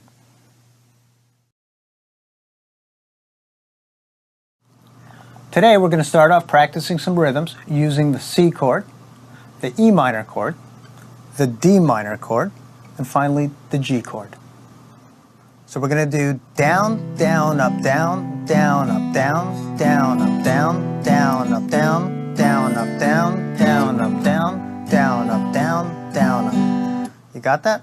1, 2, and 3, 4, and, okay? I'm going to count us off, and then make sure you loop it afterwards so you can get a lot of practice in on this. We're moving quickly. Here we go. 1, 2, and 3, 4 and 1, 2 and 3, 4 and 1, 2 and 3, 4 and 1, 2 and 3, 4 and 1, 2 and 3, C, E minor, D minor, G, C, E minor, D minor, G, C, E minor, D minor, G, C, E minor, D minor, G. Go ahead and loop that.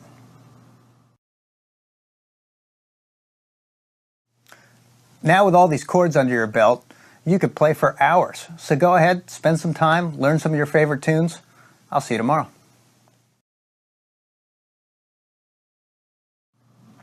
Okay, today we're going to start out practicing a little bit of rhythm on some chords that we already know. We'll use the A minor, and then we'll just move that one finger over to make the C chord. Then we'll come down to a D minor chord, and then the E chord. I think you'll like this. These chords sound really good together, and we'll put a little groove in it, and it'll be fun. How about a kind of a light reggae groove? Down, down, up, down, up, down, down, up, down, up, down, down, up, down, up, down, down, up, down, up. Okay, you got that in your head? Let's loop this and keep practicing. Here we go. 1, 2, 3, 4.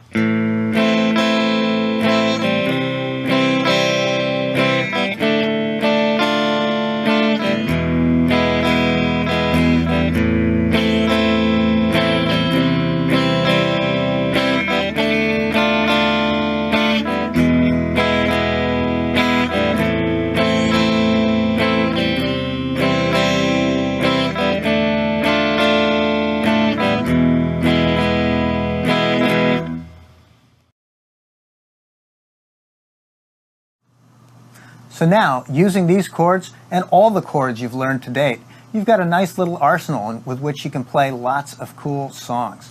So take a look at that list, spend the rest of today practicing the different songs that appeal to you on that list, and from this point on, every day, try and get in a little bit of time, take a look at that list, play the music, and have a lot of fun with it. Congratulations, there you have it. You've got a lot of songs under your belt now. Have fun with it. Just keep playing as often as you feel like. That's what it's about, making music. Come visit me online at www.heyravi.com. That's HEYRAVI.com. And I also hope that you'll take advantage of many of the other courses available here at TrueFire, or go down to your local music store and sign up for lessons. I think you've got a great future of guitar ahead of you. I'll see you soon.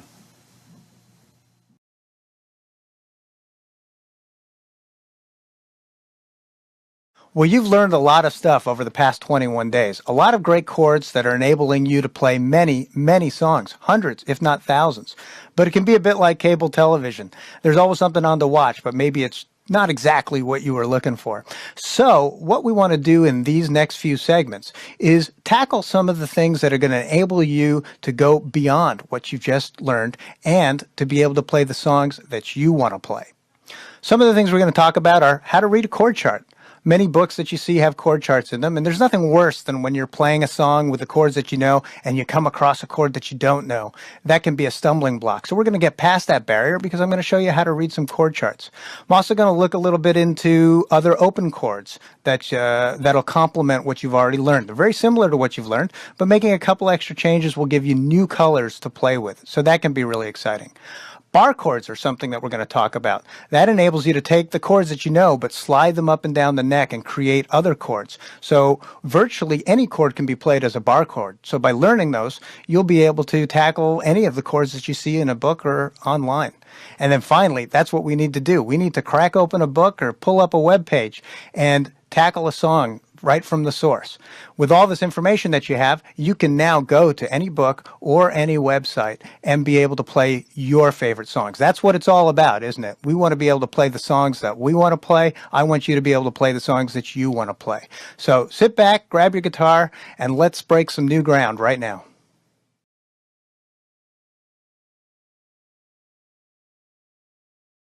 A lot of times when you open a book or call up a website, you're going to find songs with chords that you don't know. But there are usually chord charts associated with them. So that's there to help you build the chords that you may not know already. Now, chord charts can be a little intimidating at first, but they're actually quite easy to read, especially once you're used to them. You can just breeze through them while you're playing a song. What they are depictions of the guitar upright. It's basically just taking a little picture of the first few frets, or perhaps somewhere down the neck if a Roman numeral is next to a fret. That's indicating that particular fret. And for example, if you see a V, a Roman numeral 5, by this fret, it's showing that the top of the chord chart is the 5th fret, or wherever that number is. But let's just assume that there's no number. You're basically looking at the first 3 or 4 frets. The strings are the lines that are going up and down. The frets are the horizontal lines. So with that kind of information, then we can start plotting the fingers, like any kind of graph.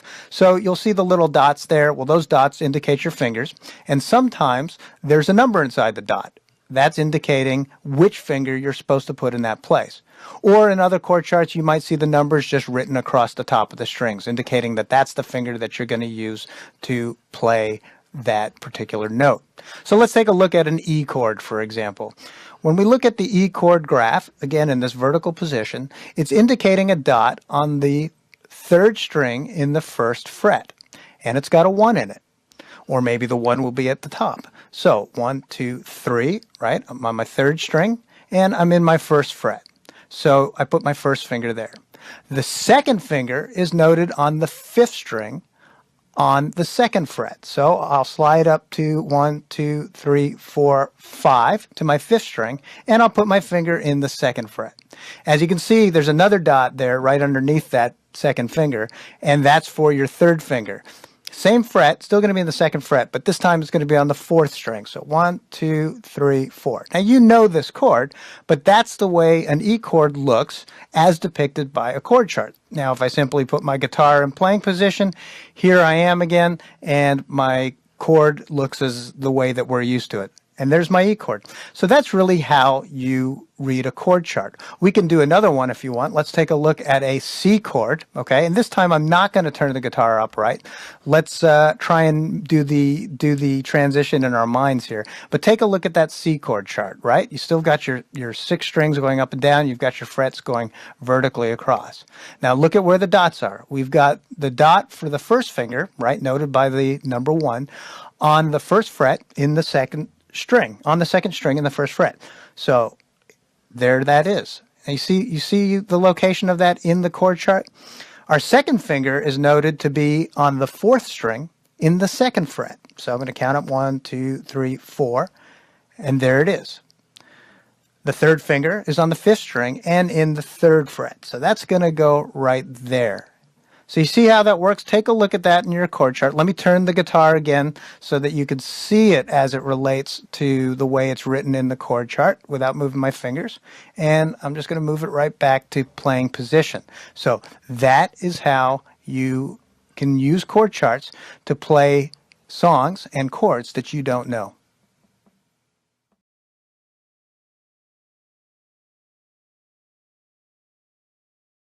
Now you've learned a lot of the basic major and minor chords, but you may come across at times chords called 7ths, or minor 7ths maybe. Now these are really nice chords, but you should know that anytime you see a minor 7, for example, you can just play a minor. An A minor 7 can be played as an A minor. It may be not quite as interesting, but it won't clash. Same goes for what we call a dominant 7 chord, let's say an A7. Anytime you see a letter followed by a number without any other information, it's referred to as a dominant chord. But an A7, again, can just be played like an A major chord. The A7 is a little bit richer in sound, but it will not conflict if you just play an A major chord. Still, why not learn them? They're not complicated chords to play. So let's take a look at the A chord that you already know. And in order to take an A chord that sounds like that, and to make it an A7, also known as an A dominant 7, it's really simple. We're just going to lift our first finger, and there it is. All right, a little bit of a richer sound. And you can see that on the chord chart. They're just two indications for fingers, just two dots. Again, the A chord, and I'm going to lift up my finger and make an A7. You may want to take a little bit of time and just practice strumming the A chord and the A7. And the A chord, and then again the A7. So now when you're looking at a chord chart, when you're looking at it in a book or on a website, and you come across an A7 or a D7, let's talk about D7 as well, then you'll be able to play the sevens rather than just the simpler major form. Remember the D chord. Now we're going to move all of our fingers in this one to create a D7 chord and go like that. Okay, it's a much bigger move. Look at the chord chart now that you know how to read them, and you'll see exactly where to place your fingers. Interestingly, though, just so you know, it's hard to realize, while you're moving all of your fingers, these two notes are actually staying in the exact same place. We're just refingering them with our second and third finger. Watch this. Okay, that's my D chord. Now I'm just going to refinger these two notes, and then I'm putting my first finger here in the first fret on the second string to create D7. Now I've got that richer D7. Let's go to the E chord, you know, and in order to get to an E7, lift up our third finger. So it's a little bit richer there, right? The E chord and then the E7. So now with that information, you have three more chords that you can use in order to play the songs that you really want to play. And if you look at the accompanying chord charts, there are a few other dominant 7 chords that I've noted there in case you come across those. But let's talk about minors to minor 7s. It's a similar type of relationship. Let's start with the A minor chord. You remember that one. And in order to get to an A minor 7, all we're going to do is lift up our third finger. So now we have a richer sound on that A minor chord. Let's look at that again. A minor, and then I'm going to lift up my third finger to create A minor 7. We can do a similar thing with D minor. You remember the D minor chord? There it is. Now, it's a little bit trickier to finger this, but the idea is the same. We're just going to basically take off our third finger, and we're going to take our first finger and put it across both strings. That's what makes it a little bit trickier. It requires a little bit of muscle to make that happen. But there's our D minor 7 chord. Let's look at that again. D minor to the D minor chord, minor 7 chord rather. Okay? Now we can do the same thing with our E minor. Remember that one. Nice big rich E minor chord. Another really simple way to get to an E minor 7 chord is simply lift off our third finger. Just like that. I'm going to put it back for the regular E minor. And lifting off the finger for the E minor 7 chord. So there you go. With these few extra chords in the open position, you now have more colors in your palette to go out and play some of your favorite songs.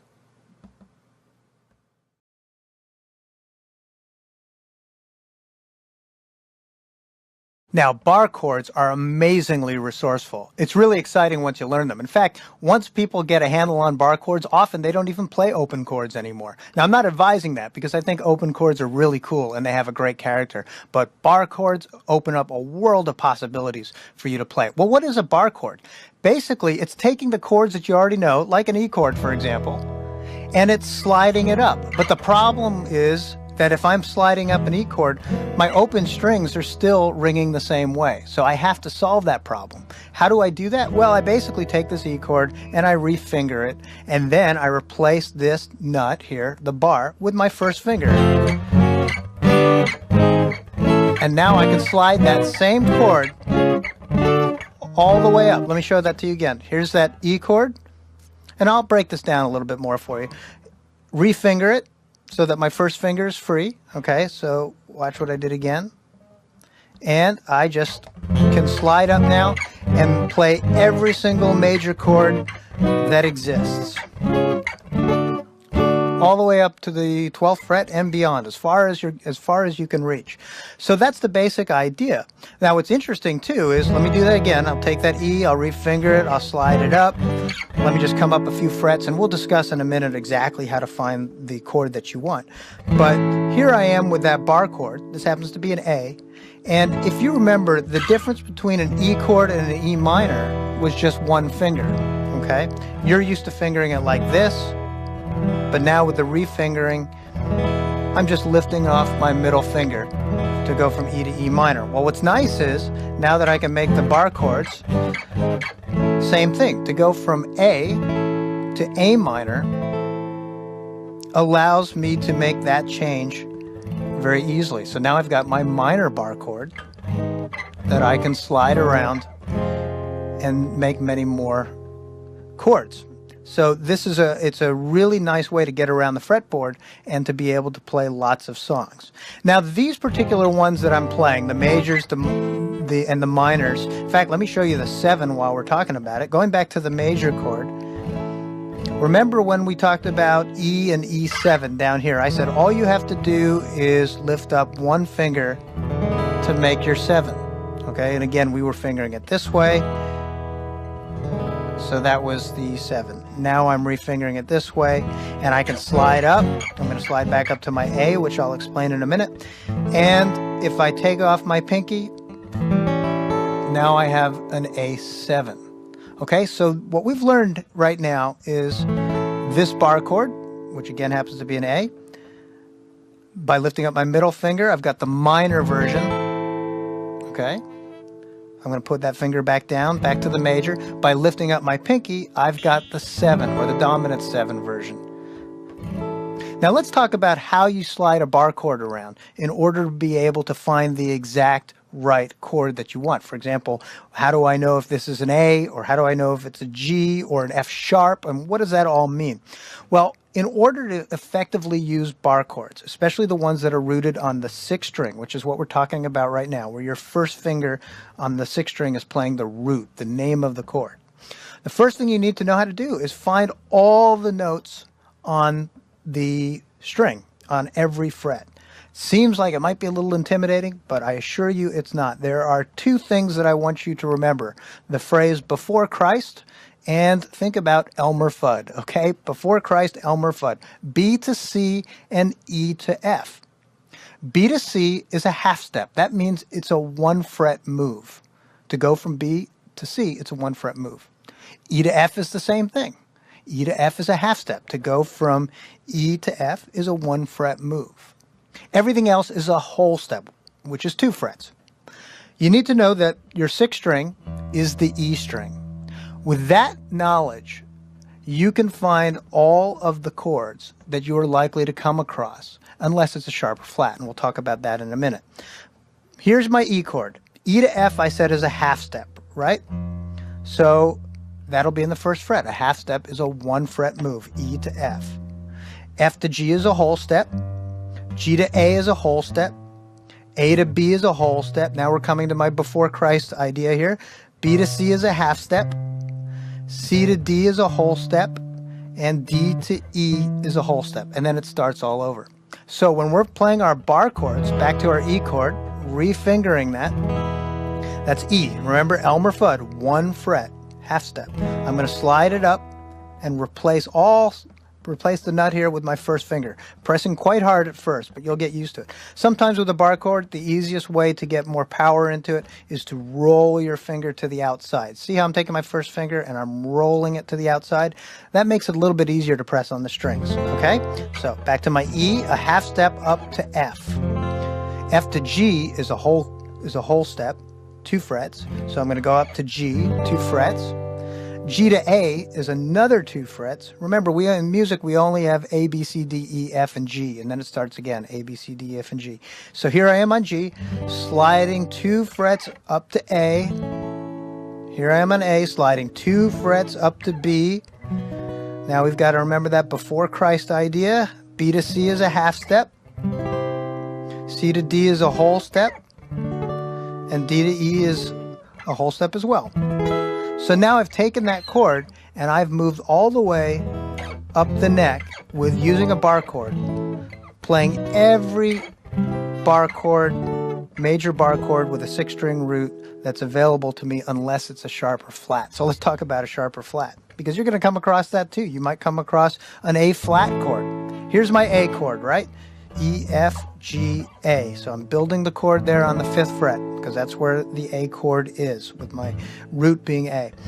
A sharp means a half step up, and we're just talking about pitch, okay? So the pitch is coming towards me. I'm going to slide the whole chord up. That's an A sharp chord, okay? I'm going to go back down to A, and a flat is a half step down in pitch, so a little bit further away from me.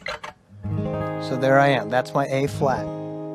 Now, you might have figured this out already, but E to F is a half step, F to G. Here's my G, right? G sharp is a half step up. If I go up a half step above that again, I'm back to A. And if I go to A flat, a half step down, I'm back here. What does that tell us? It tells us that G sharp and A flat are actually the same. So don't be confused if you see something calling for a G sharp or something calling for an A flat and you wind up on the same fret with the chord. It's actually the same thing. It's just noted a little differently depending on the context of the song. So remember, E to F, Elmer Fudd, and before Christ, B to C are half steps, 1 fret move. Everything else is a 2 fret move. A sharp is a half step up, 1 fret. A flat is a half step down, 1 fret. Again, up and down is always in reference to the pitch, as the pitch goes up or the pitch goes down. So now, with this amount of information, you can find all your major chords, your minor chords, and your 7 chords that are rooted on the 6th string. You can find every single one of them by knowing these 3 forms and remembering that B to C and E to F are half steps. So to recap some of this, again, I've got my E chord, right? And I'm going to refinger that just like this so that my first finger is free. And now, still an E chord, I'm going to slide up 1 fret to F, 1 more fret to F sharp or maybe G flat, 1 more fret to G, 1 more fret to G sharp or A flat, 1 more fret to A, coming up to A sharp or B flat. Now I'm moving 1 more fret up to B. Here we're going to go to C, directly to C, right? Because B to C before Christ is a half step. 1 more fret, C sharp or D flat. 1 more fret to D, up to D sharp and E flat. And then I've reached my octave, and I'm back to E. And of course, we can do that with the minor chords as well. E minor, F sharp minor, G minor, G sharp minor, A minor, and so on and so forth. Same thing with the 7s, right? We're refingering and just going to play a 7 chord, F7, F sharp 7, G7, G sharp 7, A7, just sliding up, okay? So let's have some fun. Let's find a chord. Let's look for a B7 chord. That's one that might come across, that we might come across in a book or on a website. So the first thing I need to do is I need to find the root B on my 6th string. Okay, here's my 6th string. We know E to F is a half step, F to G is a whole step, G to A is a whole step, A to B is a half step. So I found my root, and we're going to look for a B7 chord, and we know the form of the B7 chord is like the major, except without my pinky. There we go. I've found it. Or I might be looking for a G minor, in which case I'm going to go back to my E string here. E to F is a half step. F to G is a whole step. Here we are, G, and I'm going to make the minor form, right? It was just like the major chord, but without my middle finger. Minor. Just like taking my E minor chord and sliding it up to a G minor. Let's do one more, a C major chord. Where am I going to go? I'm going to start with my E. E to F is a half step, Elmer Fudd. F to G is a whole step. G to A is a whole step. A to B is a whole step. And then the before Christ idea, B to C is a half step. And I'm going to make my major chord right there. Sounds a lot like a C major chord, doesn't it? C major chord that you know already, and the C bar chord. They're the same chord, just a different voicing. My A chord is the same as this bar chord, A. Okay? My G chord is the same as this bar chord, G. My D minor chord is going to be the same as my D minor chord all the way up here. Okay? So now you can see why a lot of people, once they learn the bar chords, they almost play every chord as a bar chord, because all we have to do is slide it around. It really opens up a whole lot of possibilities for us. But it's nice to mix the bar chords with the open chords. It gives us more sounds to play with.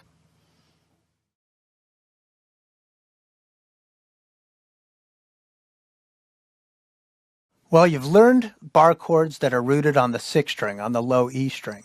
So now let's talk about some bar chords that are rooted on the fifth string, on our A string. Now these chords the idea is the same. They're still going to be modeled after our open chords, and we're still going to slide them around to different frets in order to create different sounds. They're a little trickier to play though, maybe. The finger positions are not quite as user friendly, but once you get them down, you're going to have a ball with these. Let's take a look at the A chord. That's the A chord that we've been playing. And what we need to do is free up our first finger in order to replace the nut so that we can slide this A chord around. The easiest way to do that is to use one finger to play all three of these notes. You know, a lot of times you'll see guitar players playing an A chord just like that. It's easier. I do it all the time. But still, that hasn't freed up our first finger, has it? So what we might do is we might replace our first finger with our third finger. You got to push kind of hard and back bend your knuckle a little bit. It's not the most comfortable at first, but you'll get used to it, I promise. And now, if I'm going to slide up that chord, I need to replace the nut with my first finger. So let's slide this chord up 2 frets and then replace the nut with my first finger. Notice, however, that I am not covering the 6th string. I'm not all the way up here. I'm just playing 5 strings. So that's a little bit of a challenge because it's hard to just strum 5 strings. However, you can use the top of this finger to just touch the string, not press it, but just touch it in order to mute it out, and then you don't have a problem. So I'm just going to slide back down here to the A chord so you can hear it. There's the A chord, and now I'm going to slide it up. This happens to be a B, and I'll explain that in a minute. Muting out the 6th string, and now I've got my B chord and my C and my D and my E, and again, I'll show you how to find these in a minute, so don't worry about that. But the principle is the same as what we were doing with the 6th string, except that our first finger is rooted on the 5th string, and it's actually doing double duty here and muting out that 6th string. Whenever you're playing a bar chord, sometimes in order to get them to sound really good, you want to roll your finger to the outside of that first finger. It's just a little bit easier to press when you do it that way. Now, like we did with the bar chords that were rooted on the 6th string, if we just change the original form, right? We went from our A chord to playing it just like this. Well, our A minor chord was like this. You remember that? I'm going to re-finger this A minor in order to free up my first finger. That's the goal with all bar chords. We need that first finger available to do something else. So I'm going to re-finger it like this. Okay, here we got our A minor chord.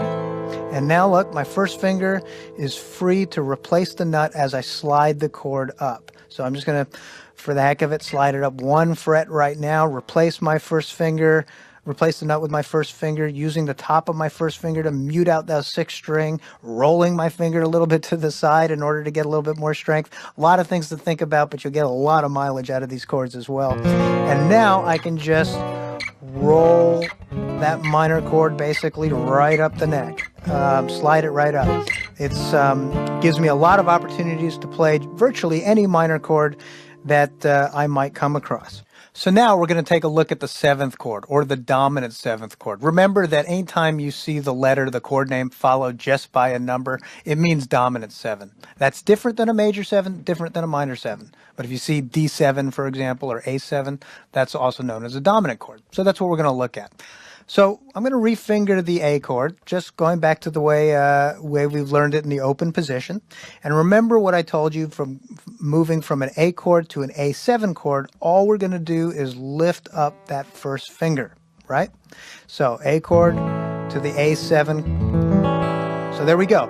And the goal with a bar chord is to have your first finger free. And we have our first finger free in this position. However, it's a bit of a stretch in order to replace the bar as we slide it up. So to make it a little bit easier on our hands, I'm going to still refinger this A7 chord by moving my third finger into the second, to where my second finger is, and using my pinky where my third finger is. So watch here, I'm going to move this and refinger like that. Okay, I've gone from here right to here. Same note, still an A7 chord. But now I've got a lot of room in my hand in order to make the bar chord sound a little bit better. I can now take this chord and slide it up anywhere I want to go in order to create all the different dominant 7 or 7 chords that I might come across when looking at a piece of music. So this is a D7, and I'll explain how I found this as a D7 in a minute. But going from the D major that we've already learned, where both fingers are kind of barring a few strings, all I have to do is arch my third finger and put my pinky down on the second string. Okay? I want you to see that again, because you might come across the need to go from a major chord like this to a 7, a dominant 7 like this. Notice actually, as my second finger is free too, I'm even kind of leaning it on my first finger to get a little bit of extra pressure to press those chords down. You can do that too if your hands are shaped in a similar way to mine that allow you to do that. So my major to my dominant 7. Now, how do we find out whether this is a D7 or a C7 or a B7 or a D major, C major, B major? And of course, we've talked about the minors too. D minor, C minor, B minor. Well, let's remember, before Christ and Elmer Fudd. Why are those so important? B to C, before Christ, is a half step. That's a 1-fret move. And Elmer Fudd, E to F, that's a 1-fret move too, a half step. Everything else is a whole step, a 2-fret move. So let's look at this. We're on our A string, right? A is the root, our 5th string, because that's where these bar chords are rooted. Here's my A chord, refingered as such, so that my first finger can play the bar, and I'm going to go from A to B. That's a 2-fret move, 1, 2, replace the nut with my first finger, muting the 6th string with the top of my first finger. There's my B chord, B to C. Before Christ, half step, sliding up. Whole step up to D. D to E is a whole step as well. E to F, Elmer Fudd, half step. F to G, whole step. G to A, whole step. Okay, and of course, this is going to work with the minor bar chords as well. A minor, whole step up to B minor, half step up to C minor, whole step up to D minor, whole step up to E minor. Elmer Fudd is here, E to F, half step, F to G, and G to A minor. So those are all of my minor chords up the neck with the 5th string root. We can do those for the 7s as well, as I'll explain in a second. But let's also talk a little bit about sharps and flats. Here's my D major chord, right? A, B, C, D. D major chord. Here's my D7 chord, my D minor chord. If I want to make, let's go back to the D7 for the fun of it. If I want to make this a D sharp 7 chord, what does a sharp mean? It means a half step up in pitch, a half step higher. Just take this whole chord and slide it up 1 fret. Going back to D7 here, and if I want to make it a D flat 7, I'm going to go down a half step in pitch, right there, okay? So D, D sharp 7, D7, D flat 7. back to D. C to D is a whole step, so if I want to go all the way down to C, I'm going to go down 2 frets down to C. If I want to come up to C sharp, I'm going to come up in pitch a half step. There's my C sharp 7. Looks an awful lot like a D flat 7, doesn't it? Here was my D7, there's my D flat 7. Yes, indeed, C sharp 7 and D7 are the same chord. So don't be confused if you wind up playing that chord twice, but maybe it has a different name. That'll happen often in music. So to recap, our 5th string rooted chords, our majors, our minors, and our dominant 7s all have their root on the A string, on the 5th string. So we'll count them up in half steps and whole steps. A, B, C, D, E, F, G, A, B to C, and E to F being the half steps. Going to go back to D since it's in the middle here. D sharp, up a half step in pitch. D flat, down a half step in pitch. Now, having the chords that are rooted on the 5th string, as well as the bar chords that we learned rooted on the 6th string, give you a lot of options to play chords. Many chords without sliding all over the neck, because that can be part of the problem. Is when you slide too much, it's a complicated way to play. But I can play my A chord here, my D chord here, and my E chord here. Look at this. All right, here's my A chord, open position, D chord, open position, E chord, open position. I'm going to play those all in bar chords, the bar chords that we've just learned. A chord, 6th string, bar chord. D, rooted on the 5th string, bar chord. And E, D to E is a whole step, rooted on the 5th string.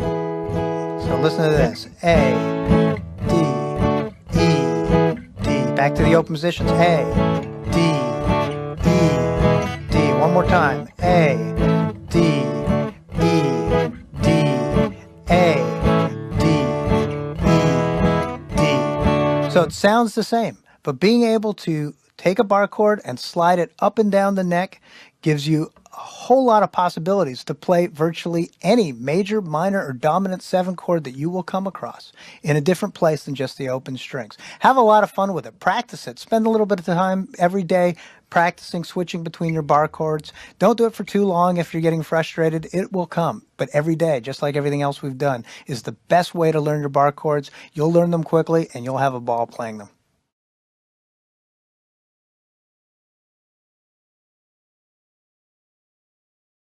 Now, you might come across chord charts showing a bar chord. So let's take a look at that, because sometimes that can look a little different than the chord charts that you see in the open position.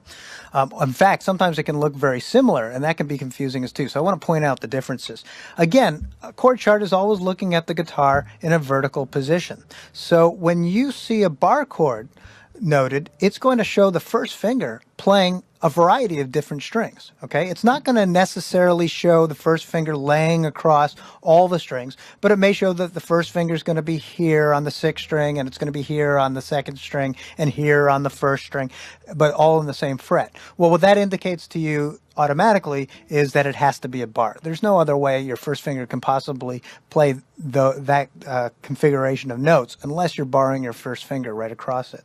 And then the rest of it is going to look like a regular chord chart right on top of that. Okay, so while you might be used to seeing an E chord chart, when it's a bar chord, it's going to look the same, except that your first finger is going to also be covering some duty here, several strings at the same time. Also, how you know that this is a bar chord as opposed to an open chord, aside from your first finger, is that there's that little Roman numeral next to this fret, that Roman numeral 5. That's telling me that the first fret noted on the chord chart is actually the 5th fret, and everything else is above that, the 6th fret, the 7th fret, 8th fret, etc. Roman numeral 5 that you see there is the 5th fret. So this is the A chord. And that looks like that when you're playing it, right? So if I were to go to a G chord, I would just simply slide this chord down 2 frets, right? Because G to A is a whole step. And now if you look at that chord chart, it doesn't have the Roman numeral 5 anymore. It has the Roman numeral 3. It's the same thing. Look at the chart, just like this. The chord looks exactly the same as the A bar chord. because it is the same form. However, we've now put it on the 3rd fret, and that's what that Roman numeral 3 indicates. If it were to indicate the 7th fret, it would be a C chord, and if it were to indicate the 1st fret, well, it probably wouldn't indicate the 1st fret, because for the most part in chord charts, you're already looking at the first few frets. But anything high up, you might find a 10, a D chord, right up here, and you'll have the Roman numeral 10 indicating that the first box in the chord chart is actually the 10th fret.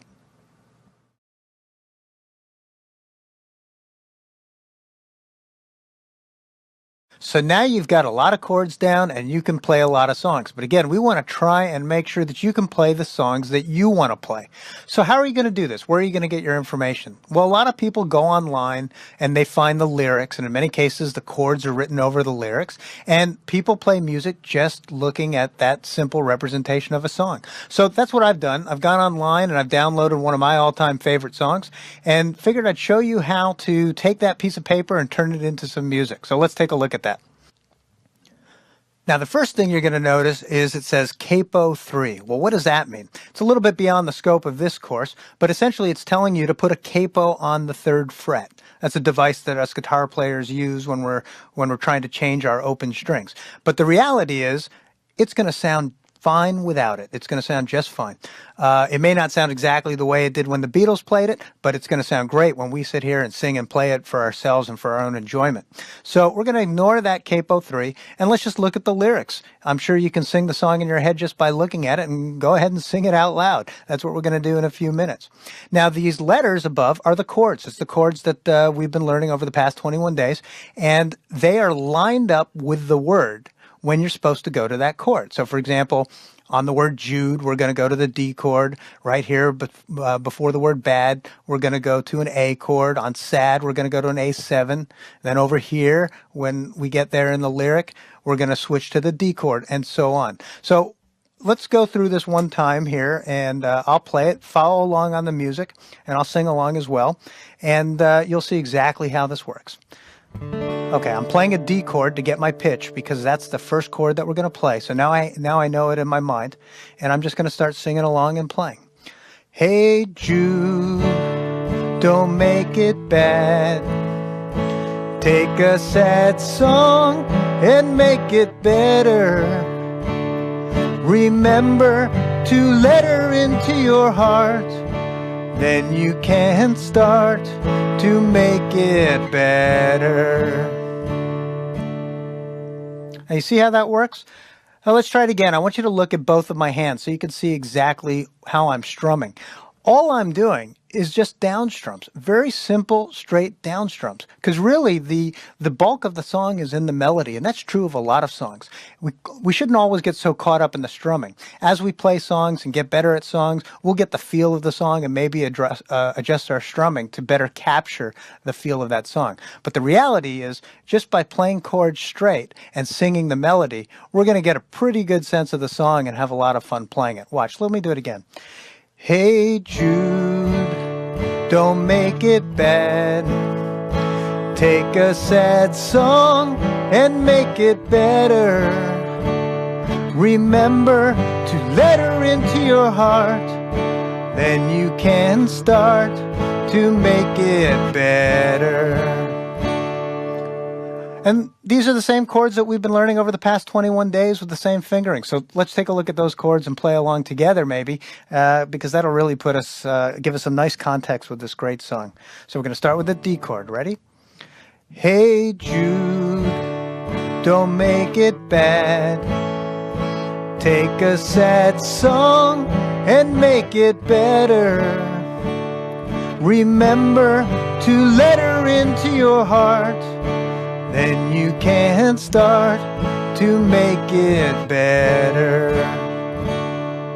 So there you have it. That's how you can take a song off the internet and start playing it. Look around because there are a lot of songs. Many of your favorite songs will be there with the lyrics and the chord written right over it. And remember, the chord is written right over the word where you're supposed to make that change. So go ahead and do that and you'll have a lot of fun. And if you run into a chord that you don't know, remember, you've always got your bar chords right at your fingertips. Using those bar chords will allow you to play any of those chords that you haven't yet learned in the open position. But of course, we've covered a lot of those open chords too over the past 21 days. So with all these tools, you really can go out and play your favorite songs. But you might find that you'd rather pull a song out of a book. And in the books, they might be written a little differently than you find them online. So let's take a look at Every Breath You Take by The Police. There are a lot of different things written on this page, and there are songbooks that are made for easy guitar that eliminate a lot of this information. This book obviously is not one of those, and that's great because I'm going to teach you how to eliminate a lot of the information that you don't need in order to be able to play this song and make it sound great and have a lot of fun with it. So some of the things to look at and ignore are this information here. It's basically just telling us to change the tuning of our guitar. We don't need to do that. It's going to sound fine without doing that. Here's some time signature information and some other information that really doesn't apply to us right now. It's not that it's not important. It's something that we'll talk about in a future course. But the reality is you just don't need to worry yourself with all this information in order to have fun playing this great song. There are some chord charts. There's something that we have talked about. And these are good to know in case you come across some chords that you don't know. For example, like the F chord. This is a great example of an F chord. And you can see, based on what we discussed, that this is actually a bar chord. The G chord is the bar chord, same as the F, but a whole step higher, 2 frets, right? Because F to G is a whole step. What else are we going to look at here? The tempo, we know the tempo because we're going to sing this song and we're familiar with it. So we don't need to worry about exactly what that means. And I think the best thing to do is really go to where the lyrics are. Let's take a look at where the lyrics start. And that's going to be in conjunction with the chords written over it, just kind of like the stuff that we pulled off the internet earlier. Here the lyrics start, and here we have a chord, an A add 9. Now, I know what you're thinking. You don't know an A add 9. Well, as I mentioned, just about all these chords can be boiled down to just their major and minor forms. So this A add 9, we're going to call it an A, and we're not going to worry about the rest of that. What's next? An F sharp minor 9. How about we just make that an F sharp minor chord? We can do that using the bar chords that we discussed. A D sus2. What's a sus2? We're not going to worry about it. We're just going to play a D chord. An E sus2, again, we're just going to play an E chord. And then we're back to that F sharp minor 9. Remember, the key things that we're looking for when we are trying to simplify the chords are if it's a minor, we want to make it a minor type chord, and you know those. If it's just anything other than a minor, for example, an A add 9, or a D sus2, we're just going to use the letter name in its major form. So how are we going to play this? This is going to go from an A chord to an F sharp minor chord. We'll use a bar chord that we've learned, up to the open D chord that you know, up to an open E chord that you know, and back to an F sharp minor chord in the bar chord form. So follow along. I'm going to play it, and you'll see exactly how this goes. I'll sing along too, and then we'll show you several different versions of how we can do this. So we're going to start down there where it says verse, and the first chord is going to be an A, so I'm going to play that. The lyrics actually start a little earlier. There's that pickup, so I'm going to start singing over the A before I start the strumming. So here we go. Every breath you take, every move you make, every bond you break, every step you take, I'll be watching you.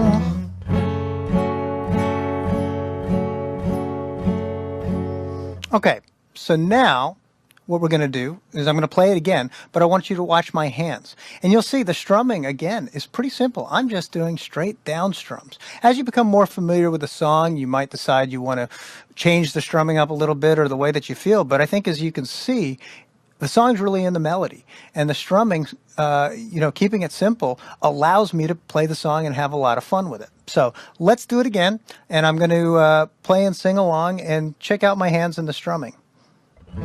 Getting my note there for my melody. Every breath you take, and every move you make, every bond you break, every step you take, I'll be watching you.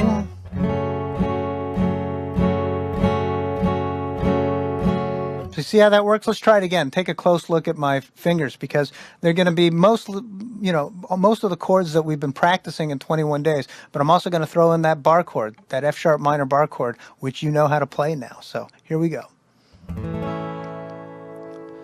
Every breath you take, every move you make, every bond you break, every step you take, I'll be watching you.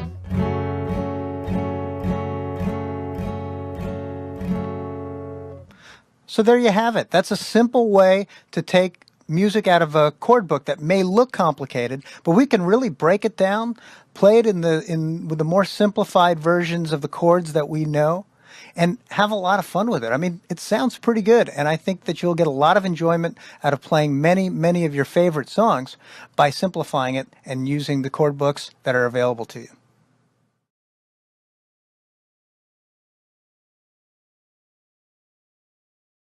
Well, I hope you've enjoyed this extra footage that'll hopefully help you make the transition from being able to play a lot of songs to being able to play the songs that you really want to play. That's what it's about, after all, isn't it? And, we really appreciate all the feedback that you've given us, because it allows us to tailor things and make them even better for you, and always encourage you to give us some feedback, because that's what we're here for. We want to make this successful for you and for us.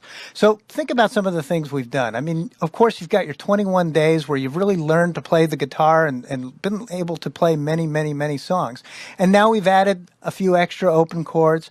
You know how to read chord charts. That's a big deal, because if you ever come across a chord chart a chord that you don't know, now know how to read the chart. And that's really important.